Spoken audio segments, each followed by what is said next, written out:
Who better than me?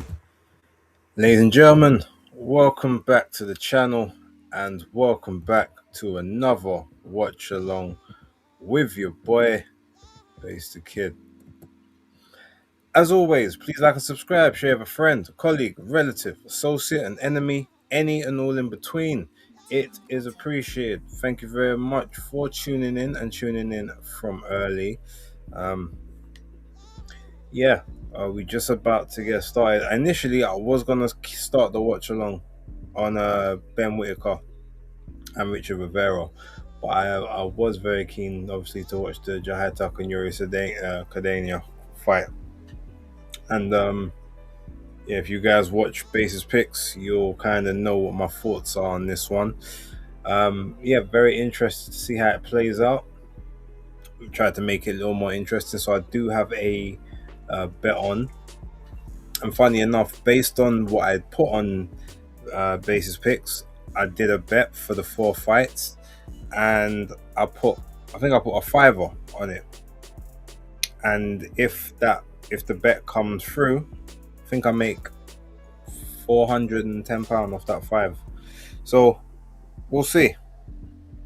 At least it's getting me it's keeping me invested in the card and everything. So how's everyone doing? How's everyone been getting on with the weather and all of that good stuff? Um, while I'm here, let me make sure that all of my peoples know that we live right about now. Um,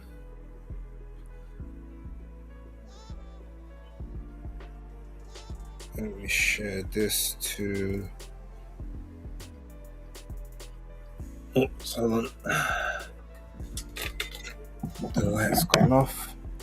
Always does that first time.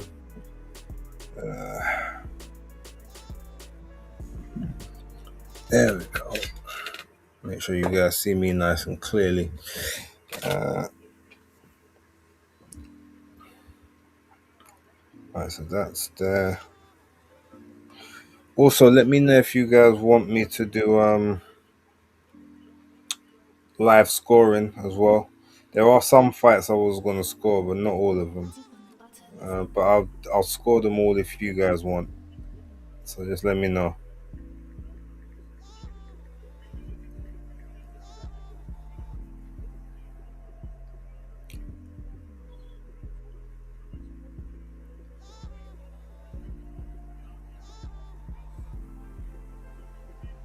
Um,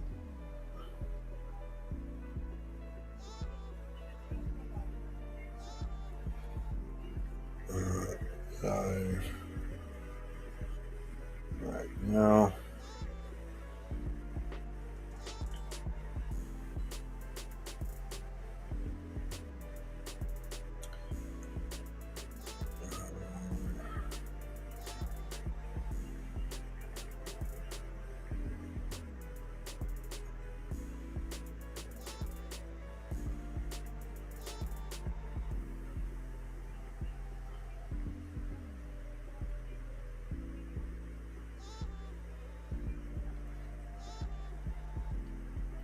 Okay. Right. Also, let me know if you guys hear any background noise.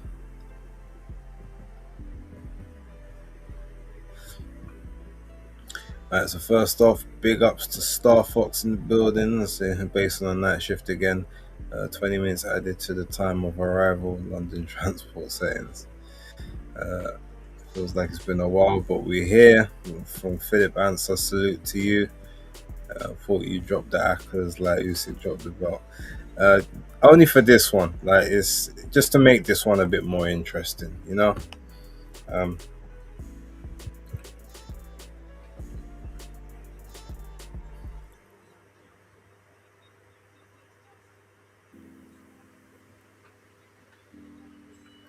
okay, so fight just started. Oh, Jahai Tucker always tries to come out with a big shot to start off with. Gets caught with a big jab from that southpaw stance of Cedeno.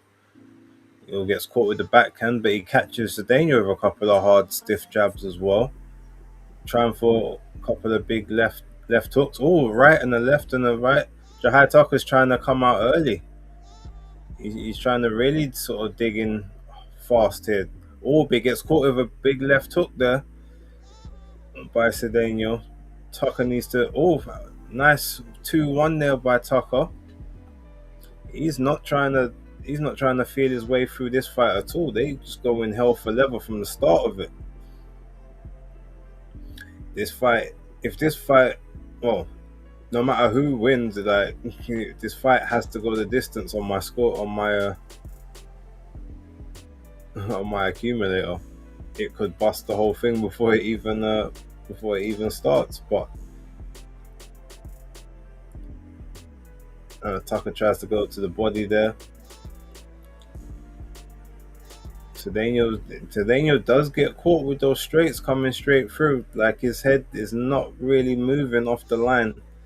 But nice body shot there by Cedeno. We've got 1 minute 35 seconds to go.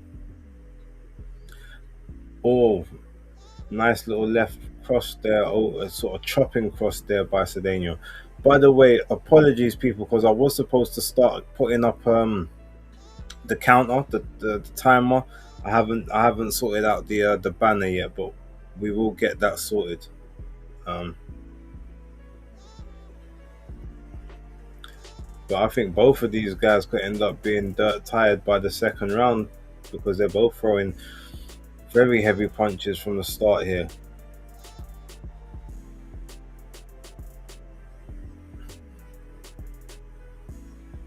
And Tucker, he was a very slick type of fighter in his earlier fights, and now he's just really trying to sit in the pocket like a Philly fighter. Let's see if that actually works in his favor. But some decent head movement there by Jahai Tucker. Oh, that was a bit of a low shot there by Cedeno. Referee's telling him to keep it up. Oh, bloody hell! Tucker went straight back with that was extremely low. But Cedeno, is he saying he says okay. It looks like that was on purpose there. Tucker needs to be careful.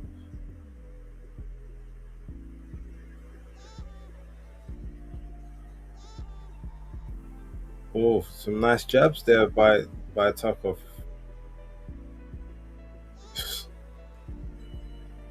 That was a crazy first round. I think Tucker won it just about, but yeah, that was a lot more hype than I was expecting. I ain't gonna lie.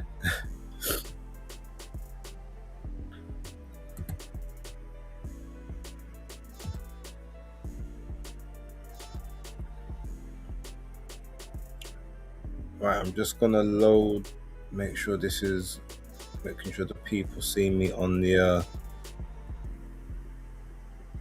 Twix. Bear with me a moment.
Oh, shout out to man like Darshan for everything boxing. What's he saying here? The Canelo Alvarez and Christian Mbili WBC super middleweight title fight scheduled for the September 12th has now been postponed to late October in Riyadh as part of Riyadh season 26 to 27.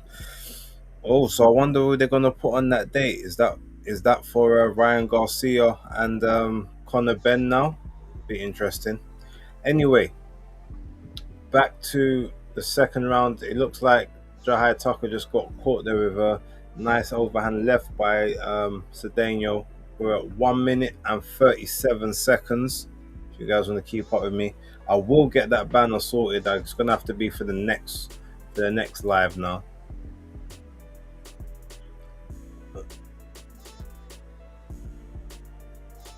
Oh, Cedeno trying to work hard there. Tucker's using the shoulders, but the referee is not really saying much about it. Both guys trying to work to the body at the moment. 1 minute and 5 seconds to go.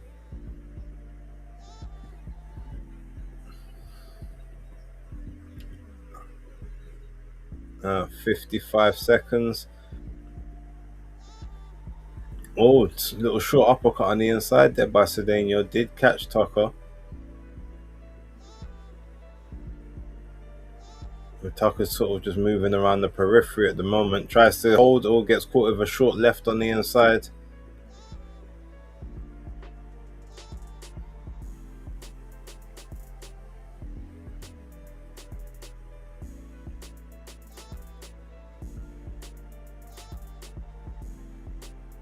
Cedeno just walking Tucker back towards the ropes now.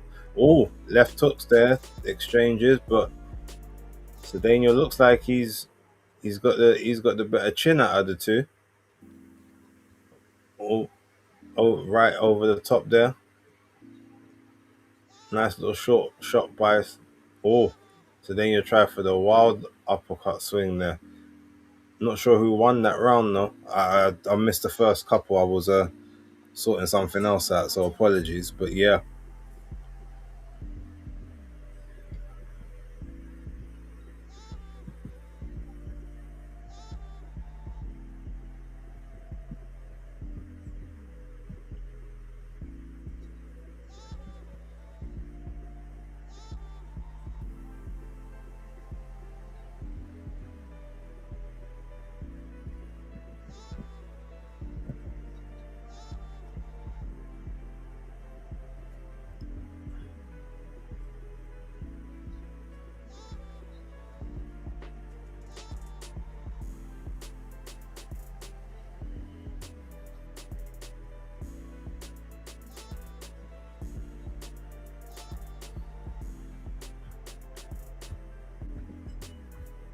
Okay, so round 3.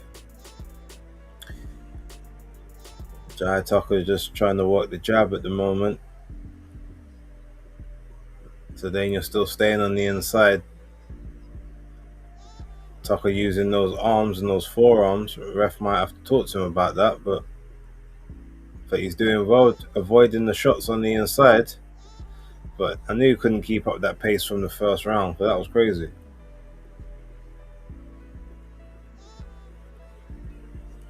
Cedeno letting them shots go on the inside. I mean, Tucker's rolling and slipping with the shots, but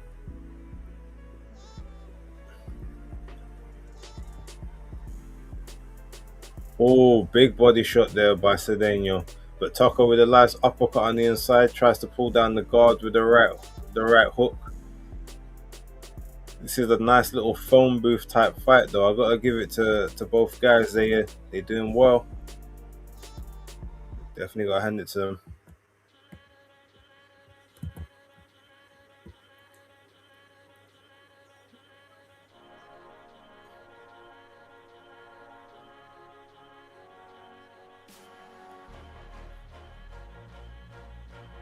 And this is a 10 rounder, so I mean, I'm not sure. Maybe it might make it all the way to the end because they've slowed down enough now, but I wouldn't be surprised if this ends like in the 5th or the 6th. But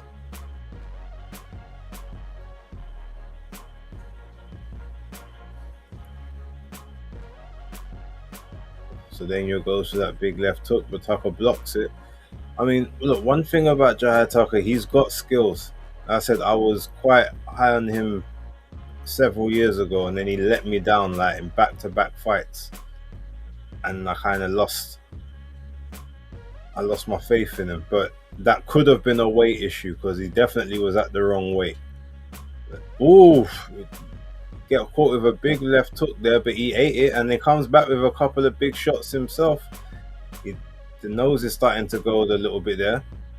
I've seen that, but Cedeno's like, all right, come, let's go, and then Cedeno just walking him down.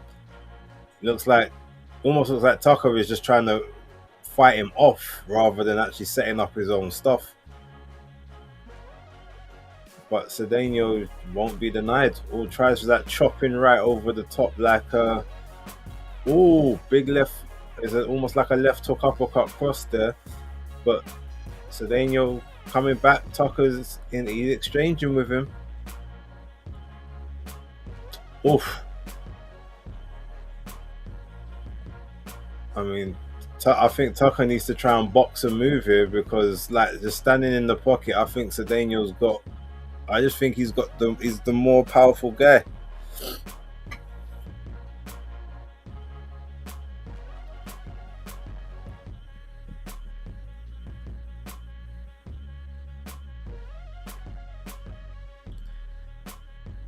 This Miti K or Miteke. I'm a viewer from Turkey, and I didn't understand anything from the DAZN application. I'm a big Whitaker fan. Can you help me? When did I become a member of DAZN? But the screen doesn't open. When you say the screen doesn't open, sorry, you're gonna have to explain to me what you mean. Did you subscribe to DAZN, or are you talking about here and you thought that I'd be showing the fight? Let me know. But yeah, round 4? This fight, I can't see it go in the distance because these men are throwing some crazy shots. I've currently got it 2-1 Cedeno, but it could be 2-1 the other way if you like some of that slick work that Tucker's doing. But it looks like he's starting to feel some. Ooh, with a bit of a low shot there, but he's okay with it. He says, all right, let's keep going. But Cedeno just throwing those wild uppercuts now and those sweeping left hooks on the inside.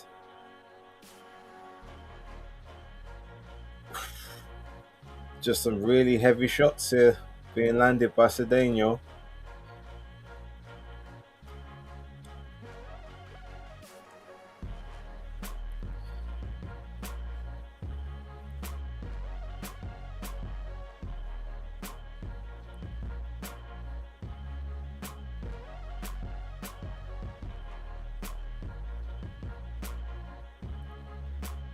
Cedeno just walking Tucker down now. So, yeah. Oh, he's starting to time Tucker in between the shots as well now. I think Jahai Tucker might need to have to box and move. Like, he's got to stay out of the pocket at this point. I don't think he's got the right power to knock Cedeno out. He's definitely fighting like a pressure fighter. So he trusts his chin. And Jahai isn't the biggest of punchers. He's not a bad puncher, but he's not like a supreme knockout artist either. So yeah, he might want to get back on his slickness. 1 minute to go for the 4th round.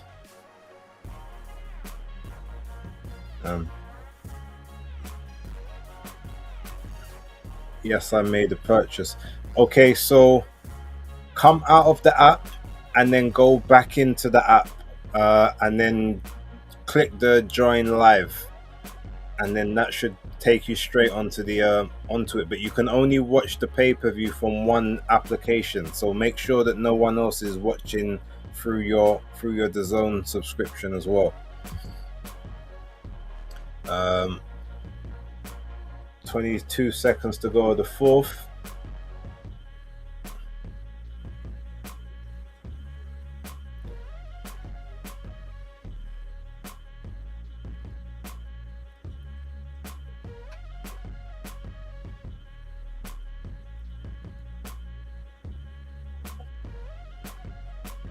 Oh, Tucker tries to steal the round right at the end. Not sure if he was successful, but this is a good fight so far. Shout out man like Ben Whitaker getting a little interview by Emily Austin there. Shout out to Tony. If he's, well, I doubt he's watching this. He's probably over there with Ben. But Tony Whitaker, Ben's father, big salute to him. Very good guy.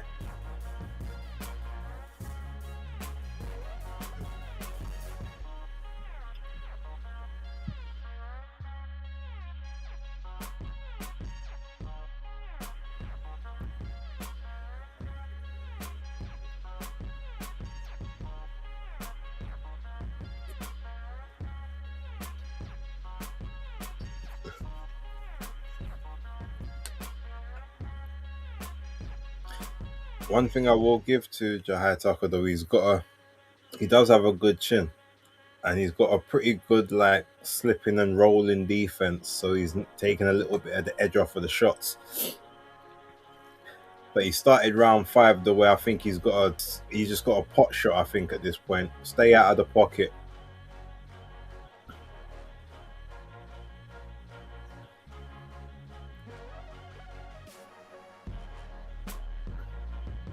So Daniel just trying to walk forward, walk him down, but nice little 1-2 there by Tucker straight down the middle.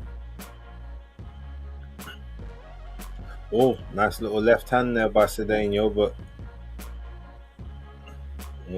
Tucker felt that left hook there, right around the side of the guard. Little body shot there by Cedeno. 2 minutes and 10 seconds of the 5th. 1-2 through the middle again by Tucker. Tucker goes to hold and Cedeno pushes him off.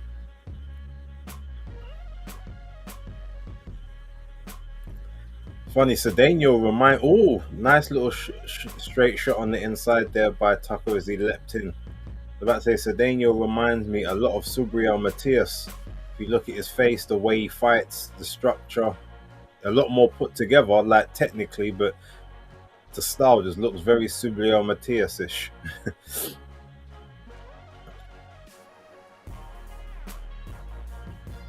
We've got Tucker along the ropes, trying to pop those jabs out.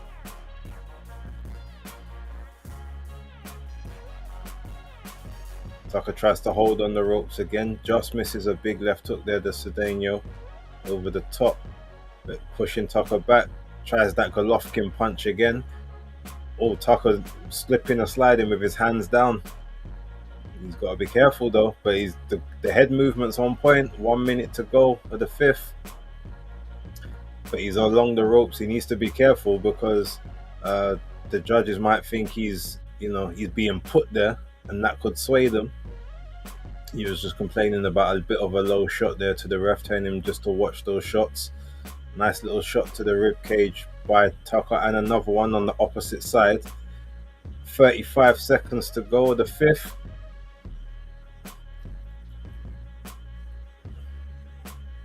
Tucker tries to hold as he slips around the side.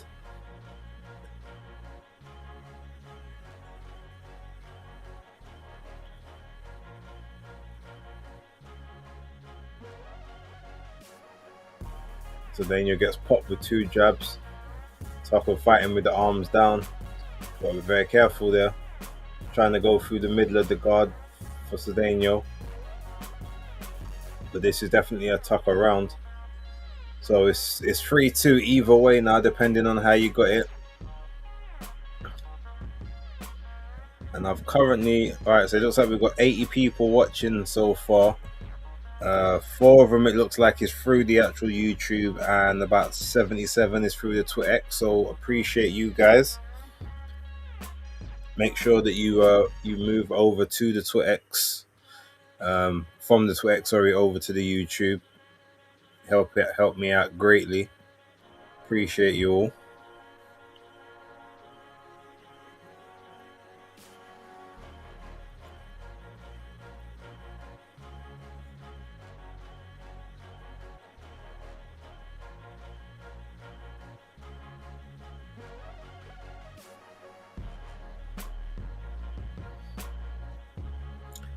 Shout out to Zoro Gotti. I got boots by mid to late stoppage.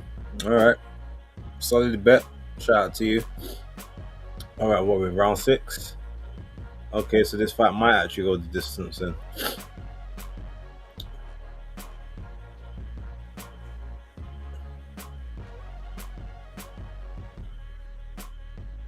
Oh, nice little counter shot there by Cedeno. Little body shot by Tucker. Cedeno comes back with his own left hook around the corner as well.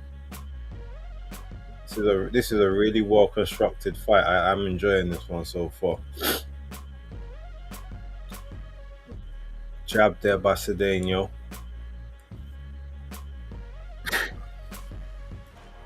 And Tucker, big step on the foot there from that orthodox to southpaw. But he's fighting this fight more like I think he should. Nice little 2-1 there by Tucker. But that's what he needs to do. Raid, in and out, in and out. He can't stay in the pocket with Cedeno, I don't think.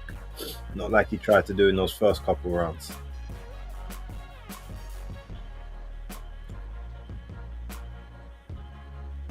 Nice little pop jab there by Tucker. Yeah, also stay off the ropes. Like, get your back off the ropes and show them that you're controlling the round. You're not being pushed around the ring.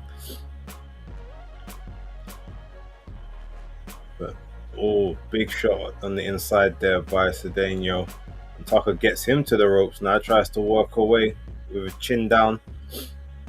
The referee is going to split them apart. 1 minute 20 of the 6th to go.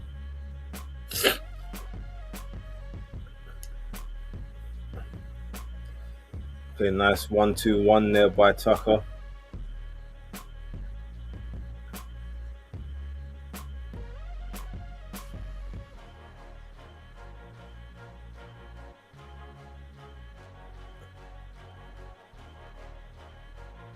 Oh, nice little body shot there by Tucker on the inside.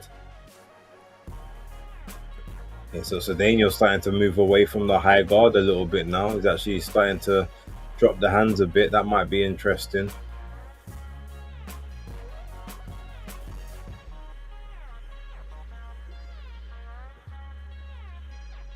Cedeno bouncing on his toes a little bit. Looks like he's trying to time the rhythm on the inside. Trying to keep his head off the line when he's throwing his shots now. Very interesting. Oh, the two of them getting a bit dirty now. The referee's talking to both, telling them like stop rubbing the arms and the forearms in each other's faces. 10 seconds to go. Look, that Cedeno was ready to throw an elbow there. Little forearm smash. Nice sixth round there.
Alright, so Cedeno starting the 7th round strong here.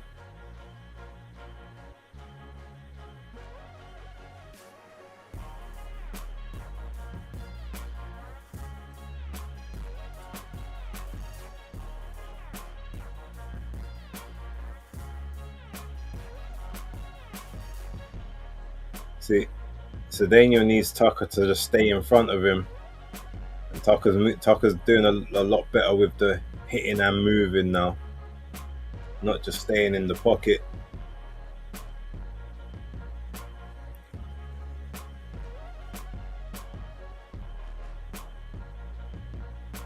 But Cedeno's keeping the pressure on him. That was a nice little left hook there. But Tucker's doing well with the little raiding shots.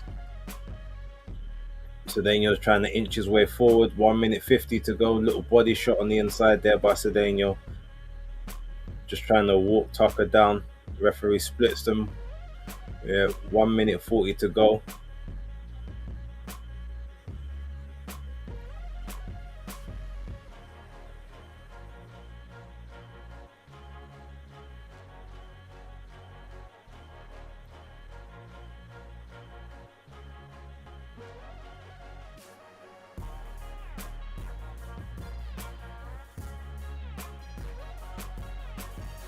Daniel's got him across the ropes here. I think they had a little tangle of legs. Oh, nice uppercut on the inside there by Tucker.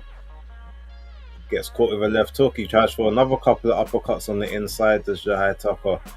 1 minute to go, the seventh.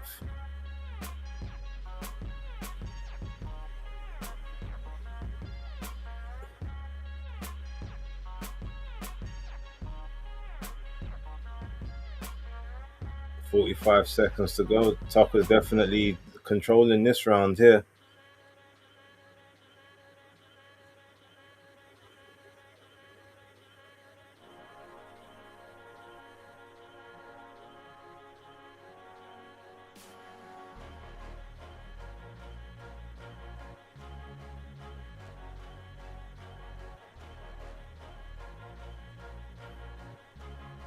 Tucker's moaning about low blows again, so referee's got to watch that. And their front feet are getting tangled up too.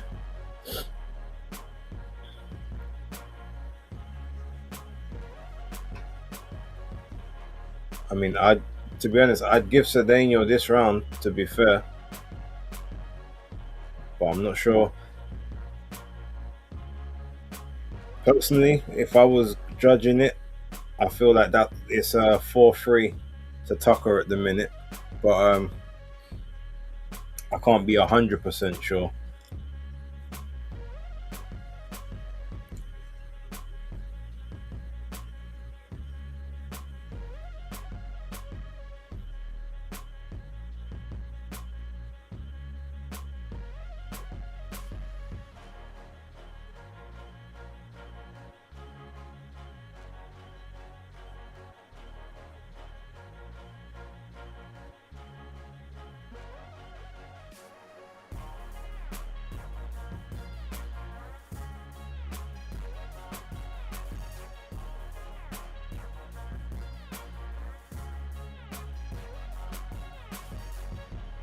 Right, round 8.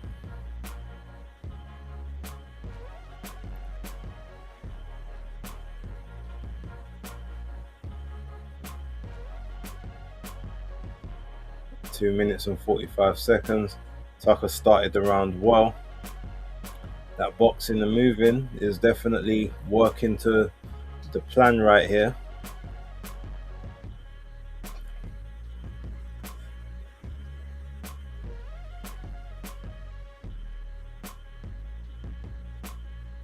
Cedeno on the front foot again.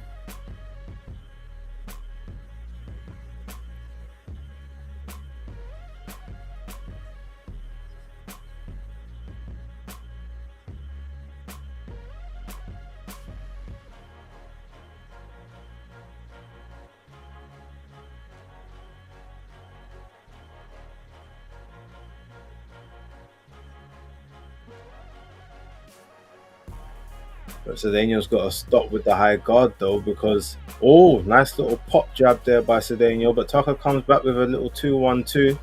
That's definitely caught the judge's eyes.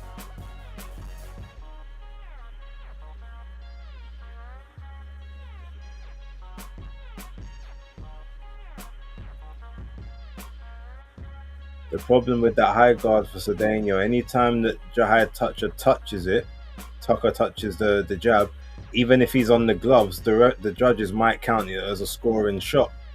So it's better for him to try and use some head movement. A little left hook on the inside. Their right hooks are on the inside by Cedeno.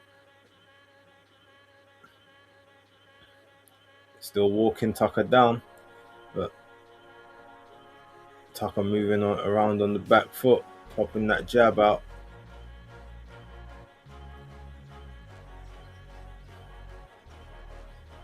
Little double jab there by Cedeno. I see Amari Jones in the background there. That was like a nice low body shot there by Cedeno to Tucker.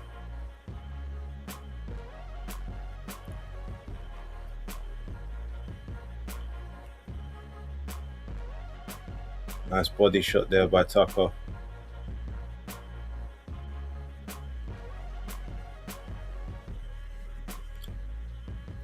Cedeno still just walking Tucker down. Tucker's being a lot more evasive with the backwards movement now, not just getting pushed to the ropes.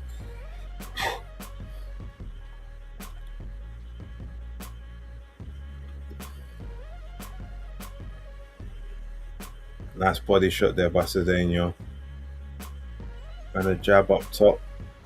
That did look like a Cedeno round to me. So by my recollection, it looks like it could be a 4-4, but I wouldn't be surprised if it's 5-3 to Tucker.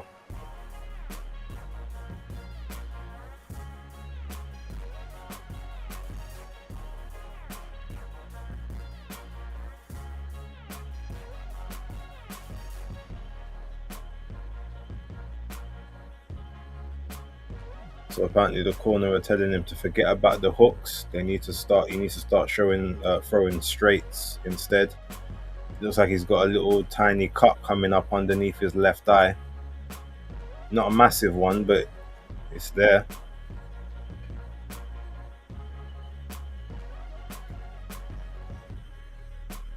But Tucker looks like he's got more gas in the tank at the moment. He looks like he's breathing better, but it still looks like he's putting a shift. So okay, so he's come out with a couple of straights there at Cedeno and a left hook to the body. But they told him they want him to focus on the straight shots. He's gone for the looping left hook there. He's applying that pressure. Front on all. Left to the body as well, again there by Cedeno. But he's out on the front foot. He's moving very aggressive with purpose at the moment. Let's see if he can keep this up for the round.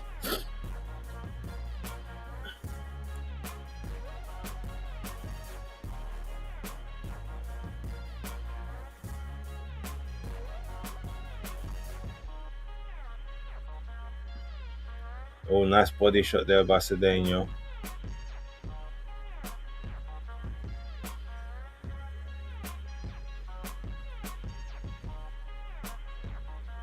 Nice straight left there by Cedeno. Gets caught with a jab by Tucker. 1 minute and 50 seconds to go. The ninth.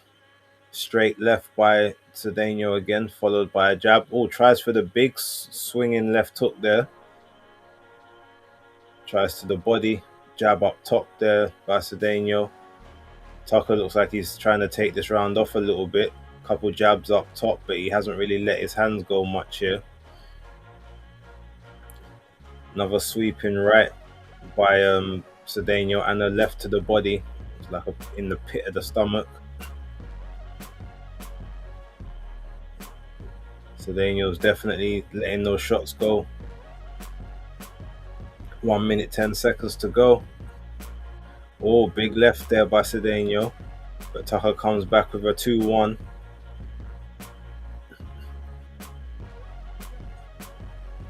Tucker tried the right, missed that one. But you see, Cedeno's ducked underneath one. He's looking to his corner for to see if they're saying something. Tucker's nose is busted again. So Cedeno stepping forward. Yep.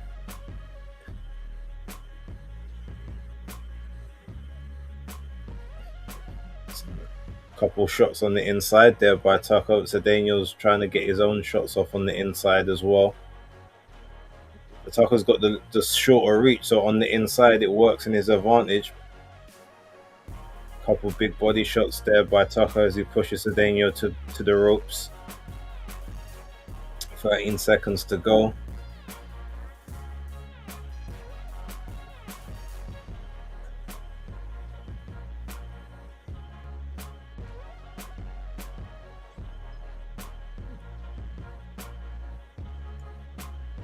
I mean, personally, I still think that was a Cedeno round, but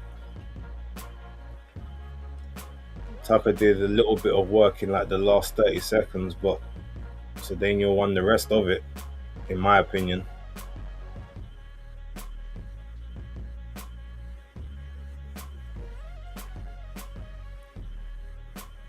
But it looks like Tucker's got this one in the bag unless we get like a late knockout or multiple drops, multiple knockdowns. I think he's got this one.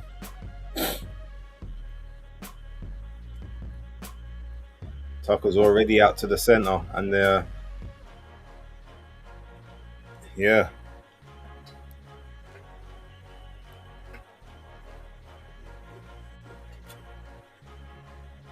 Ref makes some touch gloves. And the 10th round starts. Both guys in the center of the ring. Jai Tucker starts fast. Tries to get on the inside. Oh, some headlocks here. Oh, Tucker's picked him up and he's throwing him out of the ring. What's going on here?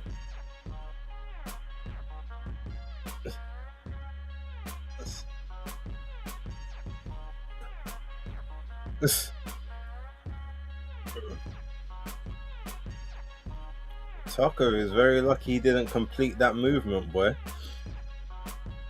But maybe he might try fight on emotion now. 2 minutes and 15 seconds.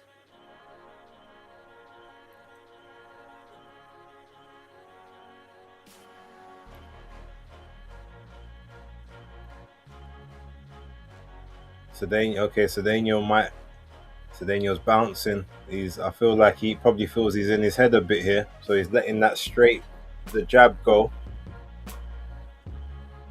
Big body shot there by Cedeno. Oh, tries a big looping left hook there.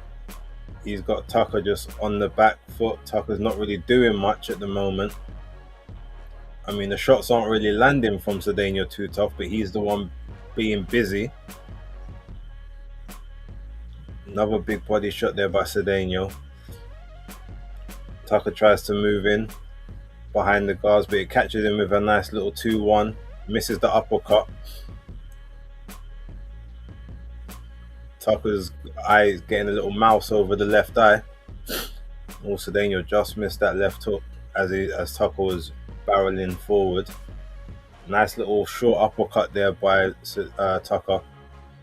Now Cedeno's the one moving around the ring, drawing Tucker onto the lead hand. 50 seconds to go. 45 seconds.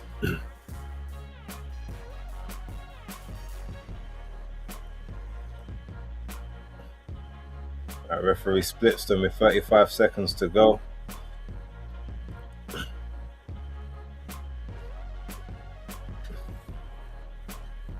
$25 seconds. Yeah.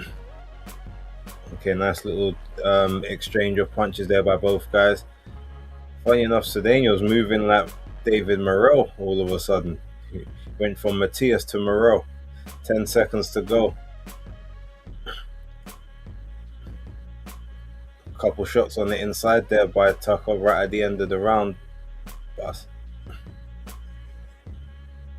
Okay, so I think Tucker's got that one, but Cedeno, he definitely believes he did enough.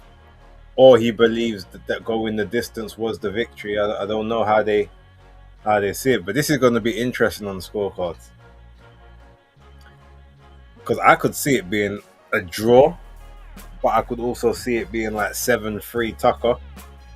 I don't know if I could see 6-4 to Cedeno. So or Cardane.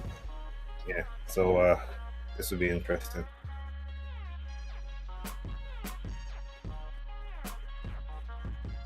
Yeah, especially the first half.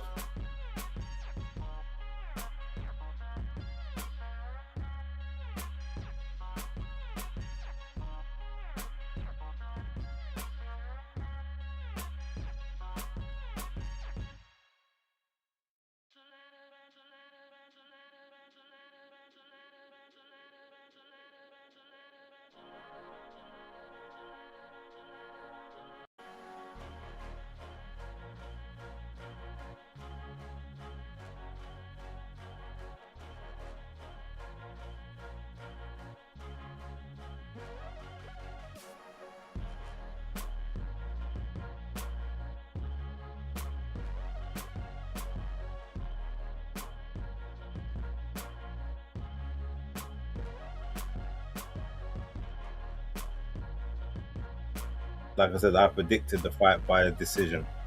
So we'll see.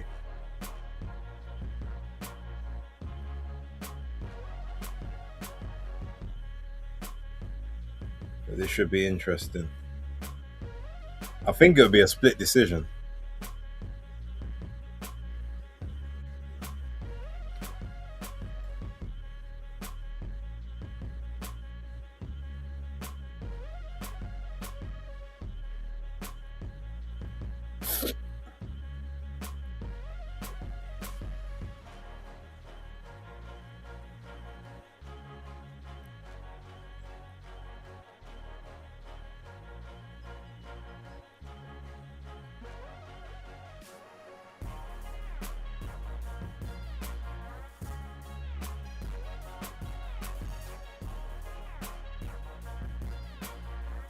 '95, '95, okay.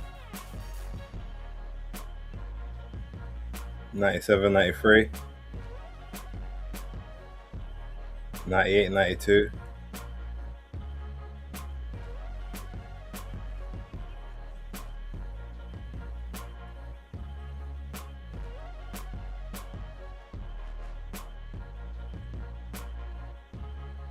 Yeah. 95, 95, 97, 93, and 98, 92.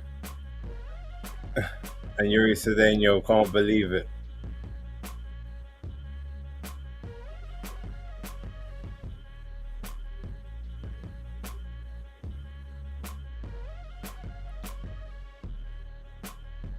Like I said, I scored it 95, 95 ish. But I said I could see 97, 93, and 96, 94 for Tucker, but I couldn't see a 96, 94 for Cedeno. So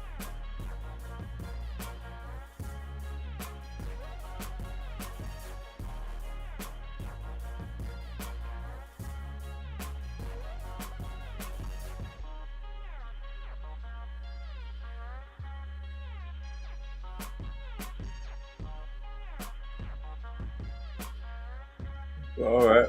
Salute to you, Tucker.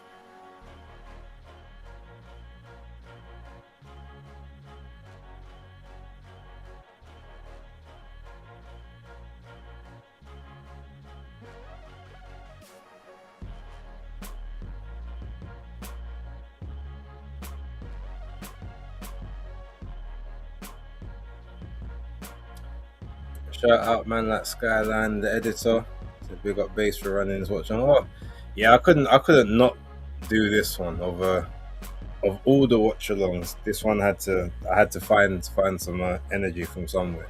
And to be fair, I'm kind of amped at the minute. So salute, appreciate you, thank you very much.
Alright, maybe I can put a little more faith back into Jahai Tucker. So, because initially, I was gonna pick him, but I ain't trust. I just didn't trust that he's all the way back. So,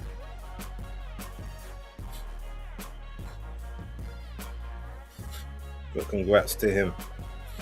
And yeah, so that also means that the bet's done. So I ain't gotta worry about that too tough.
Skyliner, where's Danny in a fight like this? We need him and his wild takes. I actually think Danny is. I think he's working tonight. So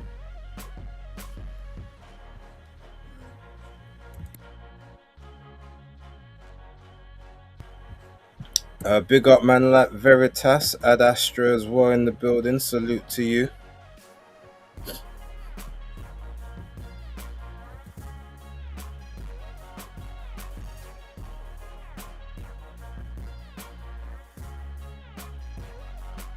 Oh, okay. Shout out to Franchon Cruz.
By the way, base, what's up with the women's division? T Rex is fighting at middleweight. How are they going from heavyweight to middleweight? Well, heavyweight in the women's game is anything above 175 pounds. So it's basically 15 pounds to lose. And with the women, you got to remember it's not as they're not cutting as much muscle and muscle fiber. There's a lot of it is more like fat. because women's bodies are sort of designed to carry and store fat more so than the muscle. Um, so yeah, it is possible to kind of move up and down a bit more, but yeah, because in her last couple of fights, I think the last fight she fought at like 176 pounds or 178. So yeah, it's to lose 18 pounds, not like, you know, 200. It's not coming down from 200 to middleweight. So yeah, that's the reason why.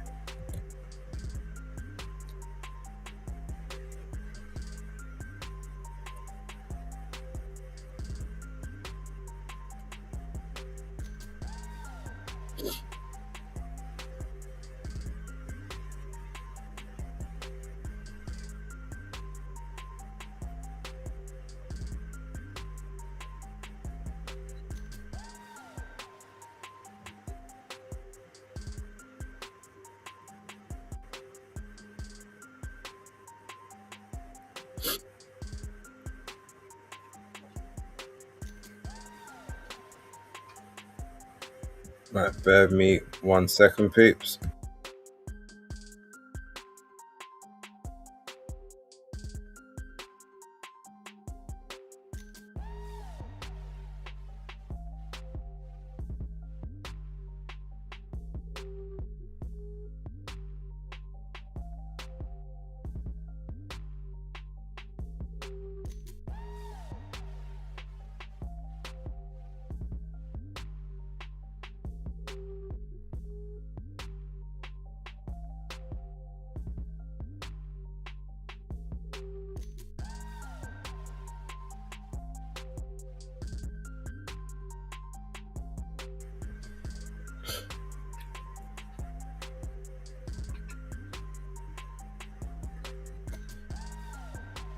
Well, I learned something new every day because I was looking at it from a male perspective, and it was insane. Yeah, yeah, yeah, 100%. I understand why you would have that concern, but yeah, the women, obviously the weight classes are still the same, but yeah, everything from light heavyweight onwards is just 175. And obviously, yeah, women, they store fat more so than muscle, so that it's easier for them to sort of manipulate their weight within reason, of course, because they're still athletes at the end of the day.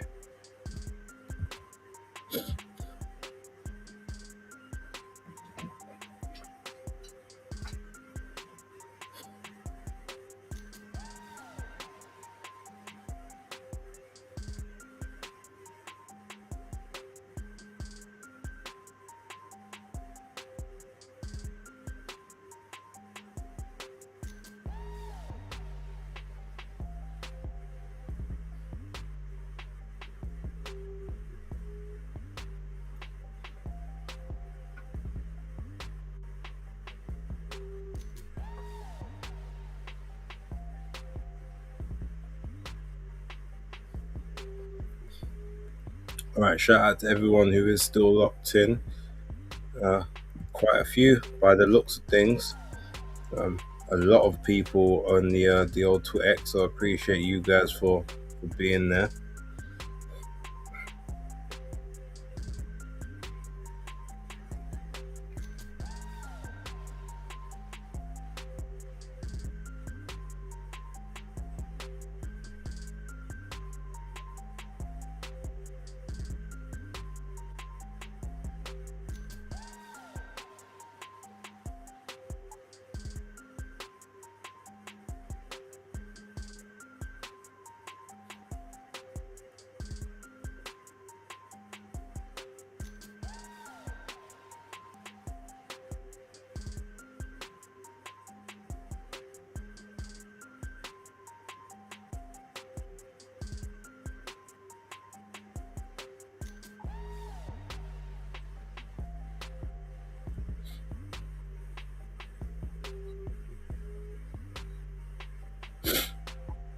All right, so the surgeon Ben Whitaker on his way uh, very shortly, I would assume.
I can't lie. This is like the professional boxing's version of a misfits fight with Ben and Richard Rivero.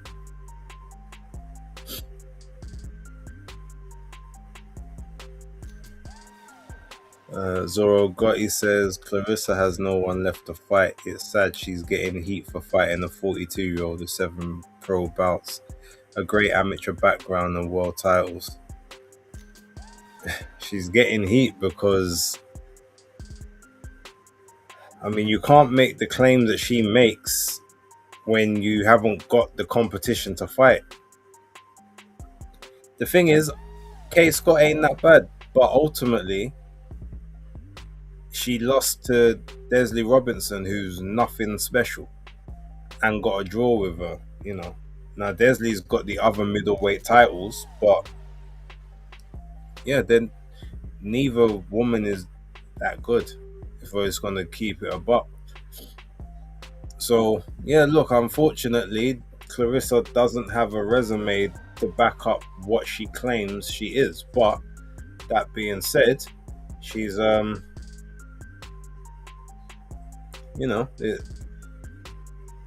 she's got some accomplishments. There are several manufactured ones on her resume, but as a fighter, she's very good. But unfortunately, until she decides to be stricter with the diet and get herself down to weight classes where there's more talent, she's always going to be fighting a barren crop of fighters. Just it is what it is.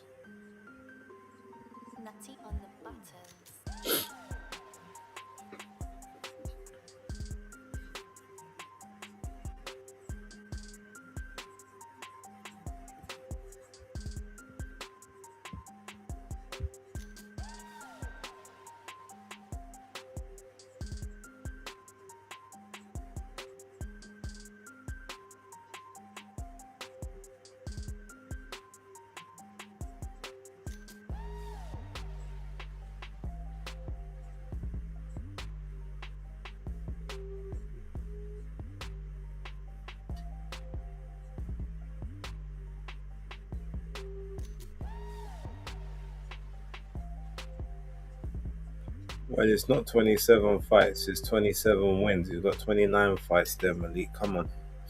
Get it correct.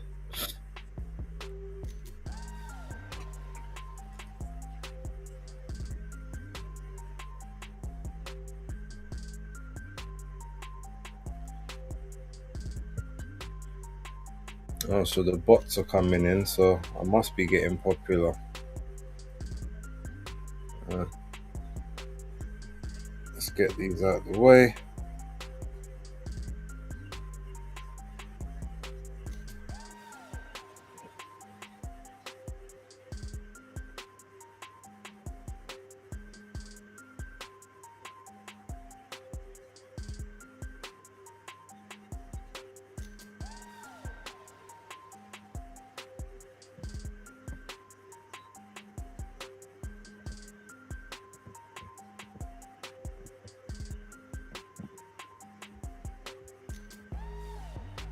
Skyliner says her division must be bone dry. She's going to end up fighting one of these Atlanta baddies. Well, and they're saying that they Christian Rock, isn't that who they're saying is probably going to be our toughest fight moving forward? I mean, that's kind of funny for me, but yeah.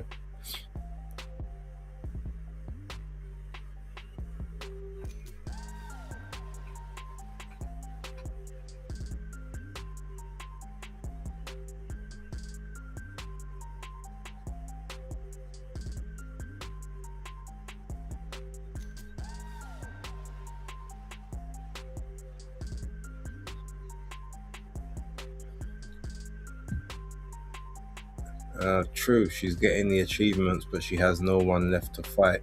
It wouldn't be fair to expect her to drop all the way down just to fight someone like Alicia. No, not all the way down, but you gotta meet in the middle. You gotta make some concessions. Um, who do you think she can fight this? Well, she's fighting after Kay Scott because basically, look, the thing is, she's gonna fight her, take those two belts more than likely, and then she's gonna fight Lauren Price for those two belts at middleweight. Um, which is okay. Lauren Price, even though she is campaigning at 147, she was at 165 in the amateurs, I think. So she's, she can wear the 160 well in the ring, and it means she won't have to cut as much weight for her. That'll be a decent fight. Yeah, she'll still be the naturally bigger woman in the ring over Lauren Price, but that's a fight that there's no issues. But if she goes back down to like 154, she could meet a whole bunch of people in the middle. Chantel Cameron, you could meet in the middle at 154. Michaela Mayer Michaela's already said that she'll go to 160 to fight her, or was it 158? Might have been 158. No, it was 160, and then Clarissa was like, no, 164. Like, but yeah, Michaela Mayer was said she'll go to 160. Lauren Price will go to 160. Chantel Cameron, you might be able to get her to go to 154. Who else is there around those weights that can sustainably put on the size? I'm thinking.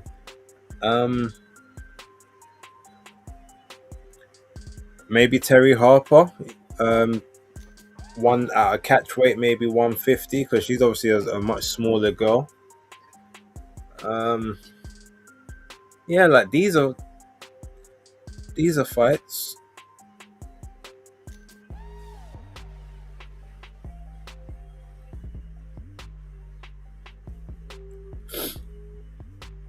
Skyliner, I saw Ellie Scottney got gifted a new Mercedes by MVP.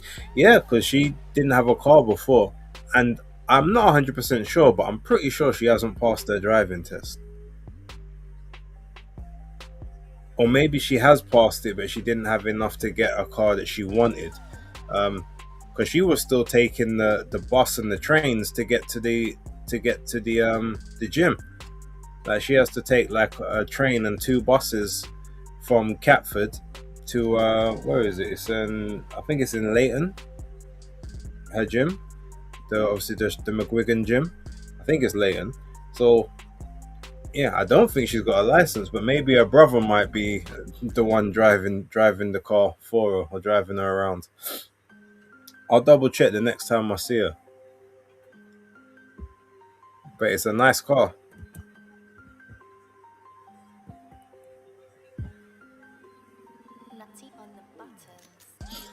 Also, going back to your questions, or the problem that Clarissa's got at the minute is she's been banned from all of these like MVP events and that. Does that mean that they're banned her from fighting their fighters as well? Because if that's the case, she's going to be screwed, because they've got kind of all of the 147 to 160 girls, even the 168 girls, that have got anything sort of going for them.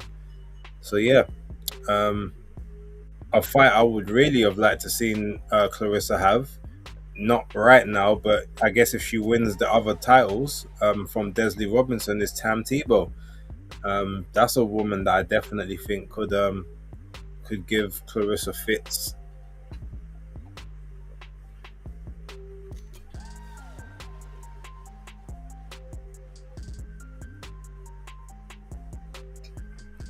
Zoro said he thinks she's too big for Lauren Price. Yeah, but that's the fight they're gonna make. Because again, um, boxer don't want to have to work with certain people as well. It's, you know.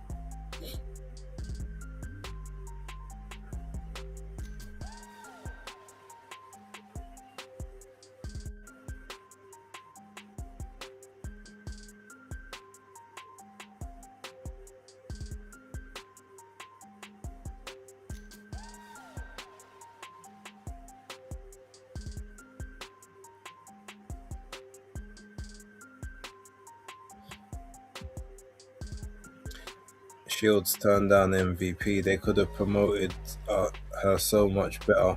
But Salita bedazzled with a music deal roped in to feed her. It wasn't even Salita, it was Papoose. And the joke is, people don't even understand what that deal means. They're talking about the $8 million contract, but the only way that she gets the 8 million is not just the fights, but she has to.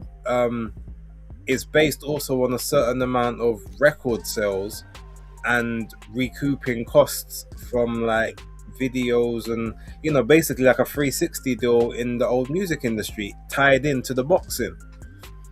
And the only reason they've done it is because she doesn't want to be like a she doesn't want to have a paymaster like that.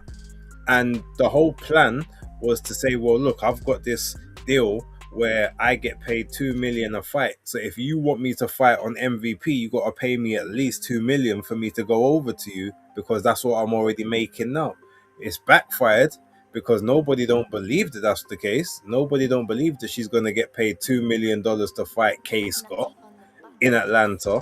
So yeah, so now she's just basically on an island of one. But you know, it's that's what happens when you get dematized, as they say, and you ain't really got no sense. I don't know why she doesn't just join MVP, to be honest. I know they don't get along, but it's the best move. Because, like you said, ego and pride. She doesn't want to be seen to need someone for her career.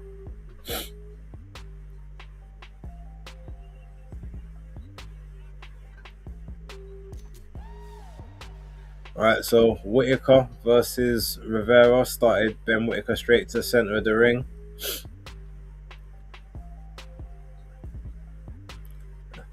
Ben fainting up and down.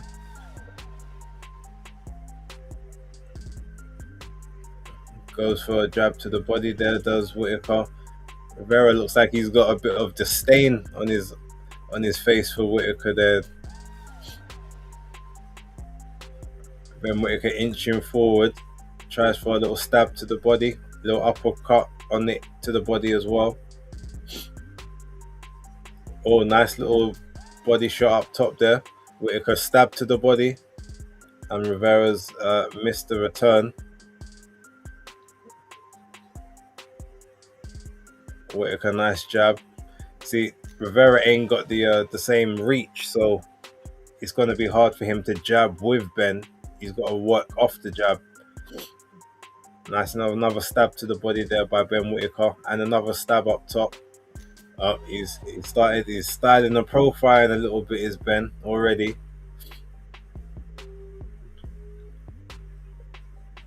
Whitaker, another stab to the body. I think Rivera already feels like, okay, this is a bit of a thankless task. Another stab to the body there by Ben Whitaker, and a left hook which gets partially blocked. Another stab to the body by Whitaker. Rivera, he looks already like, oh, what have I got myself into? That's the what it looks like to me.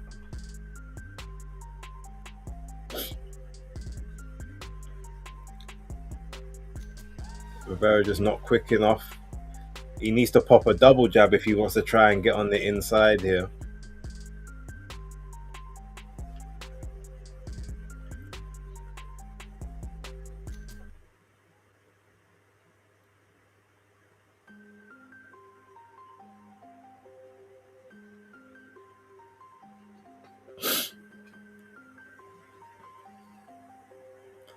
All right, 42 2 seconds to go.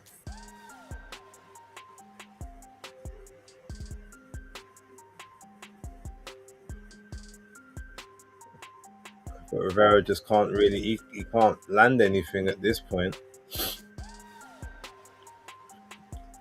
His biggest success would be for Ben to make a mistake and get too close. But Ben could just box him from the outside, let those straight shots go at this point. Oh, big right hand, and down goes Rivera straight. Oh, nasty. He said it was on the back of the head, Rivera.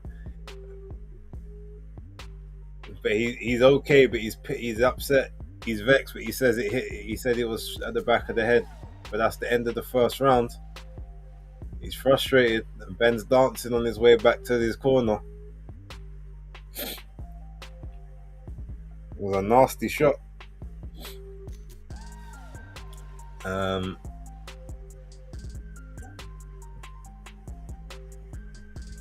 Skyliner says record sales in 2026. I know.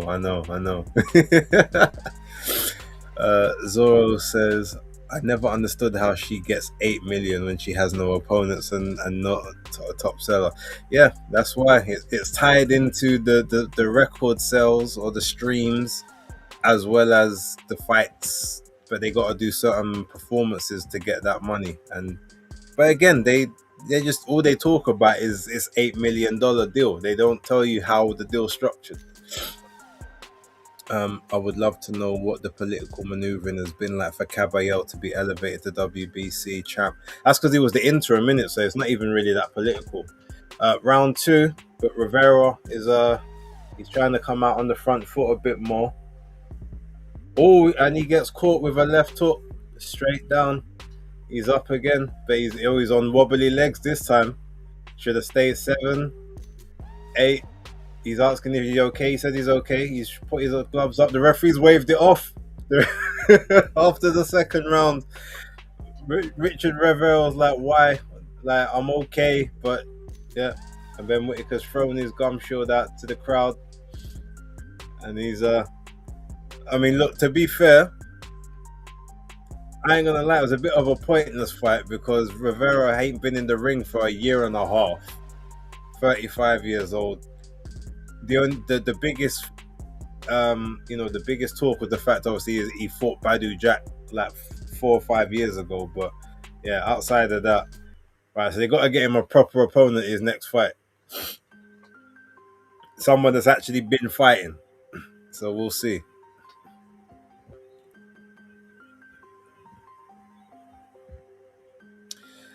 Do you think Usyk ducked Caballero? Yeah, technically. Look, the fight was ordered, and he chose to vacate the belt rather than take the fight. Now, if he had retired, I wouldn't have called it a duck. But the fact he's vacated the belts and then said that he's going to carry on, but he just wants to do what he wants to do, then yeah, it's a duck. Although, well, yeah, actually no, there's no way to there is a duck, because if you take an easier fight for more money, still a duck. If you take a harder fight for more money, or a fight of equal standing for more money, then it's not a duck. But ultimately, he's done it probably to do the Rico rematch, which in theory should be a much easier fight than Caballero. So yeah, unfortunately I do think it's a duck, but it's a duck I'm not gonna chastise him for. At the end of the day, he's 39, about to be 40. Like most elite level guys ain't still boxing at that age, not at the elite level. So I'm seeing a completely different fight, bro. WTF. Shout out Idan on 95. What fight are you seeing? Baxter versus William. Oh no, that was from the prelims. Yeah, you need to join the live stream. That's old. That's one of the prelims fight. Click join live or come out and then go back into the broadcast. Could have ended better, but whatever. Yeah. But the check left hook was a thing of beauty by Ben. I'll give him that.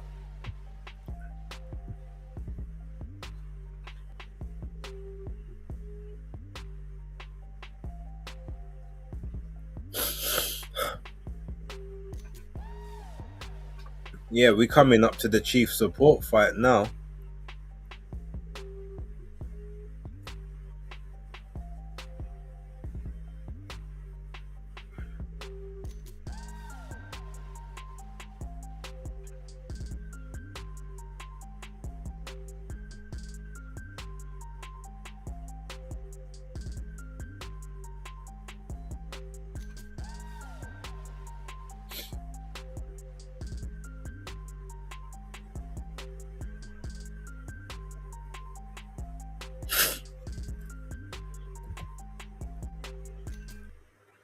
I'm tired of Whitaker fighting low level of opponents. Next fight better be a live body. Well, he's headlining in Birmingham in his next fight, so yeah, it will be someone of a level.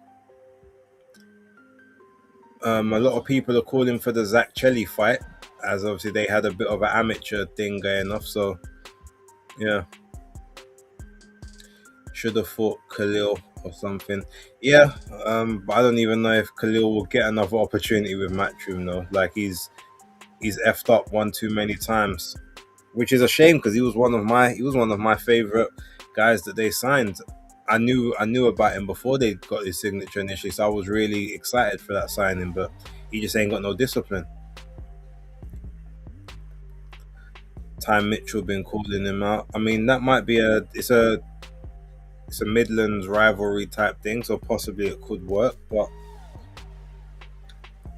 I'd rather see the Anthony Yard fight. Anthony Yard, Zach Chelly. Um, oh, actually I can't say anything. I got some news regarding no, let me not say it. It's not my news to break. I'm gonna keep quiet. But it could be a potential. Actually, no, it's probably not gonna be a fight for Ben Whitaker now. But yeah, let me not say anything because I don't want to get myself in trouble. Is actually his defo a live underdog? Yep, 100%.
Is a Coley band or what? There's no noise. We don't know yet. No one's the UCAD haven't come out and said anything. The BBOC haven't said anything. He said that there's gonna be a statement coming out soon which clears everything up, but that statement hasn't come out yet. So I mean, it's probably like a preliminary ban in terms of or like a cautionary suspension. Like if if there's an investigation at your workplace, then you kind of get normally suspended on full pay pending the outcome of the investigation. And I guess he's currently suspended until the outcome of the investigation occurs. But it's not guaranteed yet until we hear otherwise. Yeah, he popped for the Yoka fight.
The only thing I'm worried about now, Ben did this fight in 2 rounds. Is there a call time for the main event?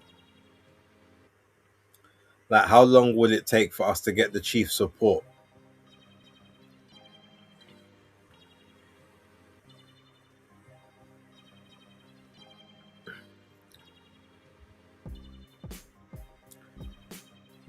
That crowd is there for Xander based off the crowd booing Eddie's comments. I only heard him say something boots. I did hear some of the boos, but I mean, I wouldn't be surprised. That's the reason the fight's in New York, because they know there's a large Puerto Rican contingent, and you're more likely going to get, the Boricuas and, the Latinx and the Latinos and all those lot in there for the fight, because they always show up for their people. How is Whitaker ranked number 2 for WBC and 3, I think, for the IBS when he's fought no one? Because he's got a powerful promoter behind him, and he sells. He sells. He's got a huge media following. He's got a lot of American fanfare, Japanese fanfare. They want to make sure that they can get him in position for titles. I mean, I agree he doesn't have the resume of someone that should be in the top 2, top 3, but there's many fighters at the minute that ain't got resumes that you would think should be worthy of that kind of accolade, but it just is what it is.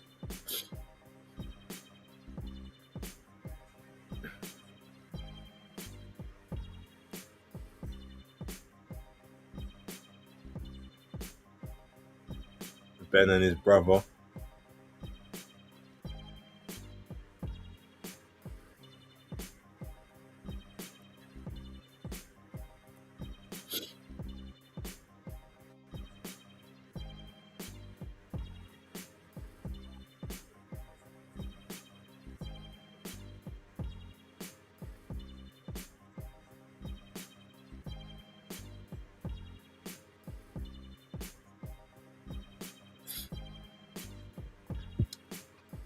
He's definitely not fighting Benavidez. Well, not right now, no. But the thing is, he's not fighting Benavidez because Benavidez ain't coming back down to 175.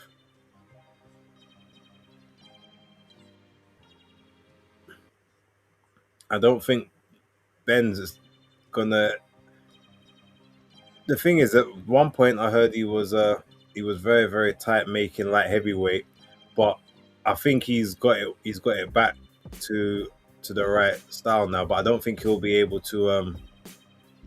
Yeah, I don't think he'll be able to really go up to cruiserweight and fill out there, because even though he's tall, he maybe could put the size on, but his frame is very lean. Like, he is a very lean guy.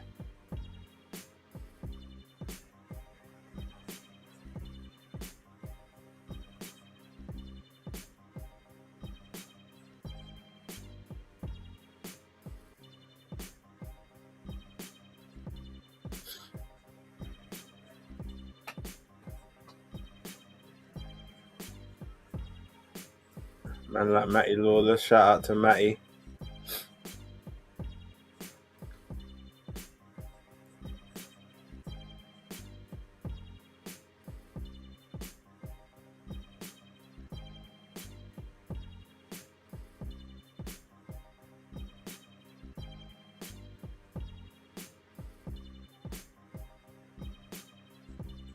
Right, so let's see when they let this chief support fight come out. I'm praying that we don't get 20-30 minutes worth of talking.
Okay, the numbers are increasing steadily. I like what I'm seeing. Still not a huge amount on the actual YouTube though, but appreciate you all either way, and everyone that's been getting involved in the chat. Zoro Gotti, I think you are a new subscriber slash watcher. Appreciate you. Please make sure you come back because I've liked your questions.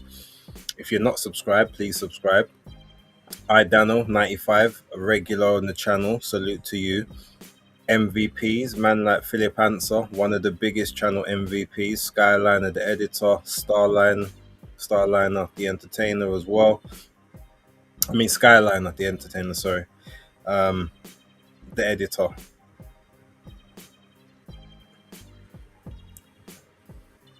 All of all regular MVPs of the channel.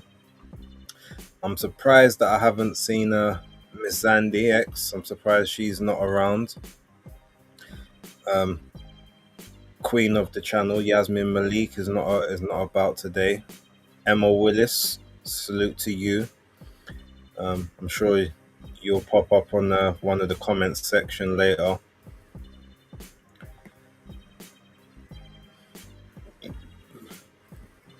And yeah, anyone else? Aaron Daly as well. I want to salute Aaron. He's a very big channel member.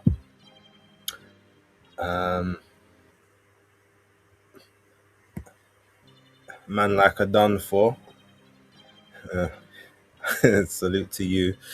I'm trying to think who else is yeah, there's many others. Those are the ones that I can remember off the top of my head right now. So if I haven't mentioned you, it's not because actually hold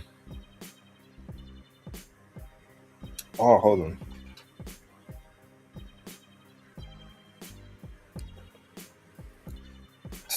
Tony Pugilist Boy as well.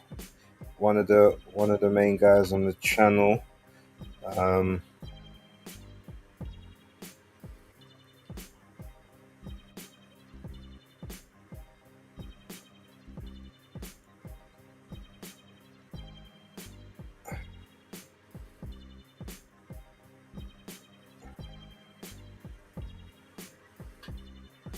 Jack Knight as well, one of the most loyal subscribers to the channel. Always comes with the super chats as well. So salute Jack.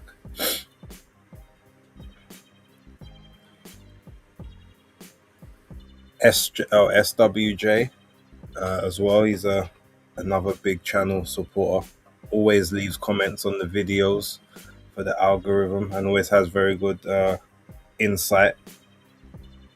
Alex Bellotti, king troll of the channel, but salute to him. It doesn't feel right when he's not leaving comments. Let's see who else.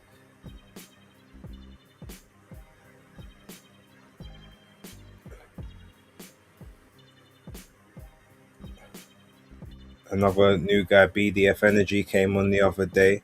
Ed Whitcomb as well. Obviously, Danny Glover, my partner from Fight Fan TV Network. Untraceable. Virtuoso comes on every now and then. Veritas, Ad Astra, big channel member. So I wanna salute to you as well. Joseph Frimpong is also another channel member that regularly pops up. I think those are the main ones. Estevan Grub as well. FC Knieb, I think from Mexico as well. Big up to him. He's a very big support of the channel as well. Yeah,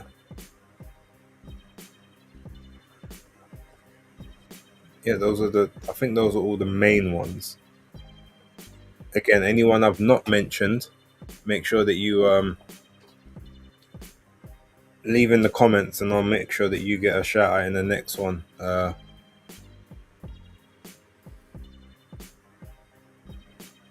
Gorgaruga as well. I definitely have to mention him. And Justin, my perspective. Shout out to Justin. Um, Also another big contributor to the channel, and he wants me to manage him on his quest to fight KG and Travis in a, a celebrity boxing match. Yeah, I don't know about that, but yeah. Yeah, shout out to all of you guys. Pokes is live as well.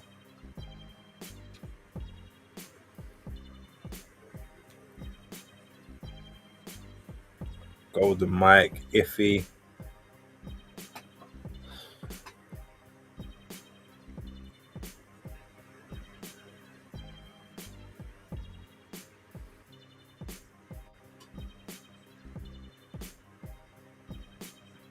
Ra Holcomb as well, who does pop by from time to time.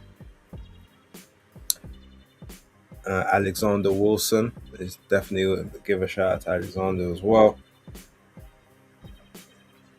and Phil Maticon as well, who's a fairly new member of the channel, but definitely comes in with the good chats. So salute to Phil.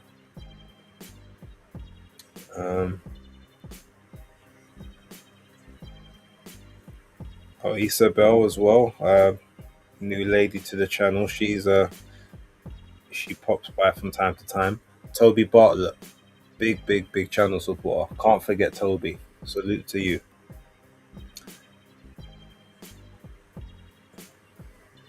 So yeah. Anyway, right. So yeah. So they're doing the talking thing, which means that we're probably not going to get this chief support until about 3:30, which is disappointing.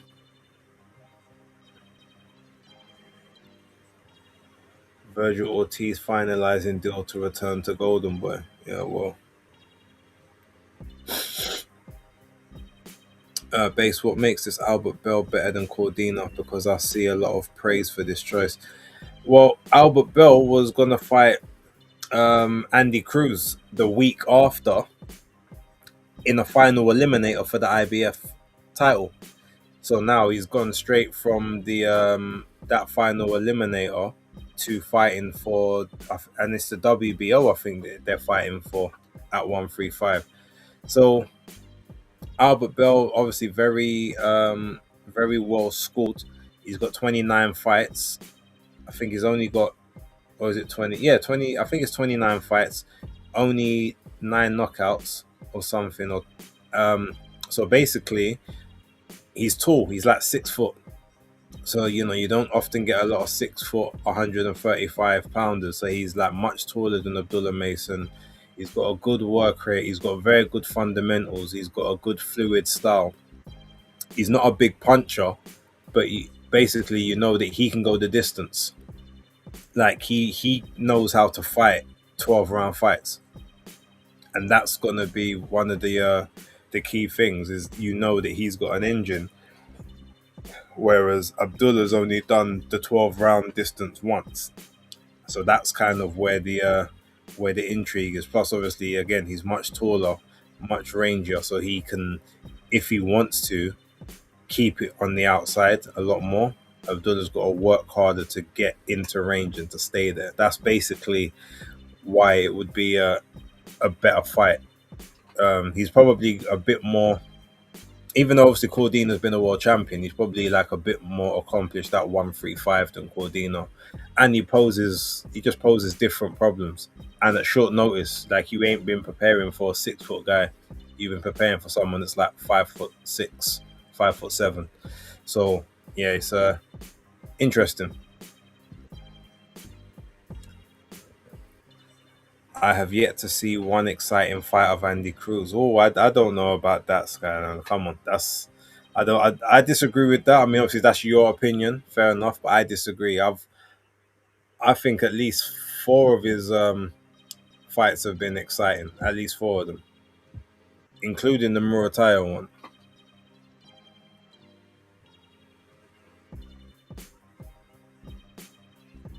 Oh bloody hell! What's Tiafimo doing on my screen?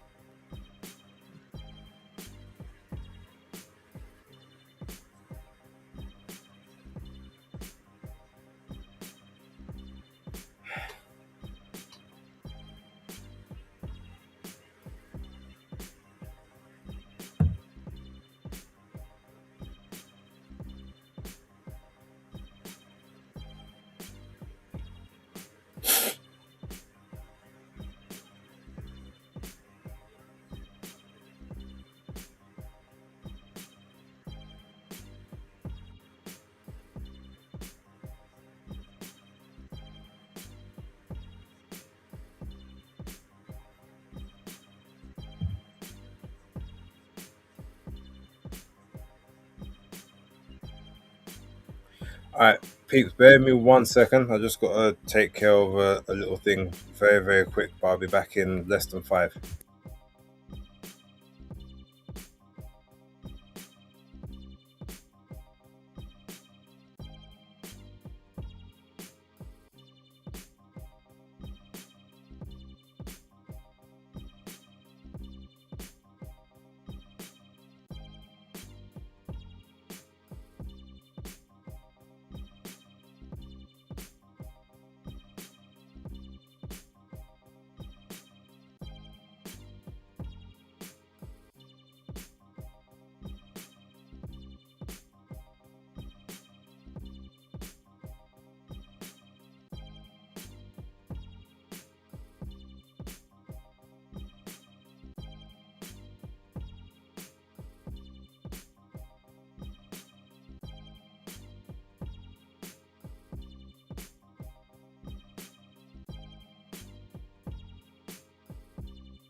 Okay, well, it's a little bit quicker than I thought it would be, but still not much. I think they're definitely banking on this one going the distance.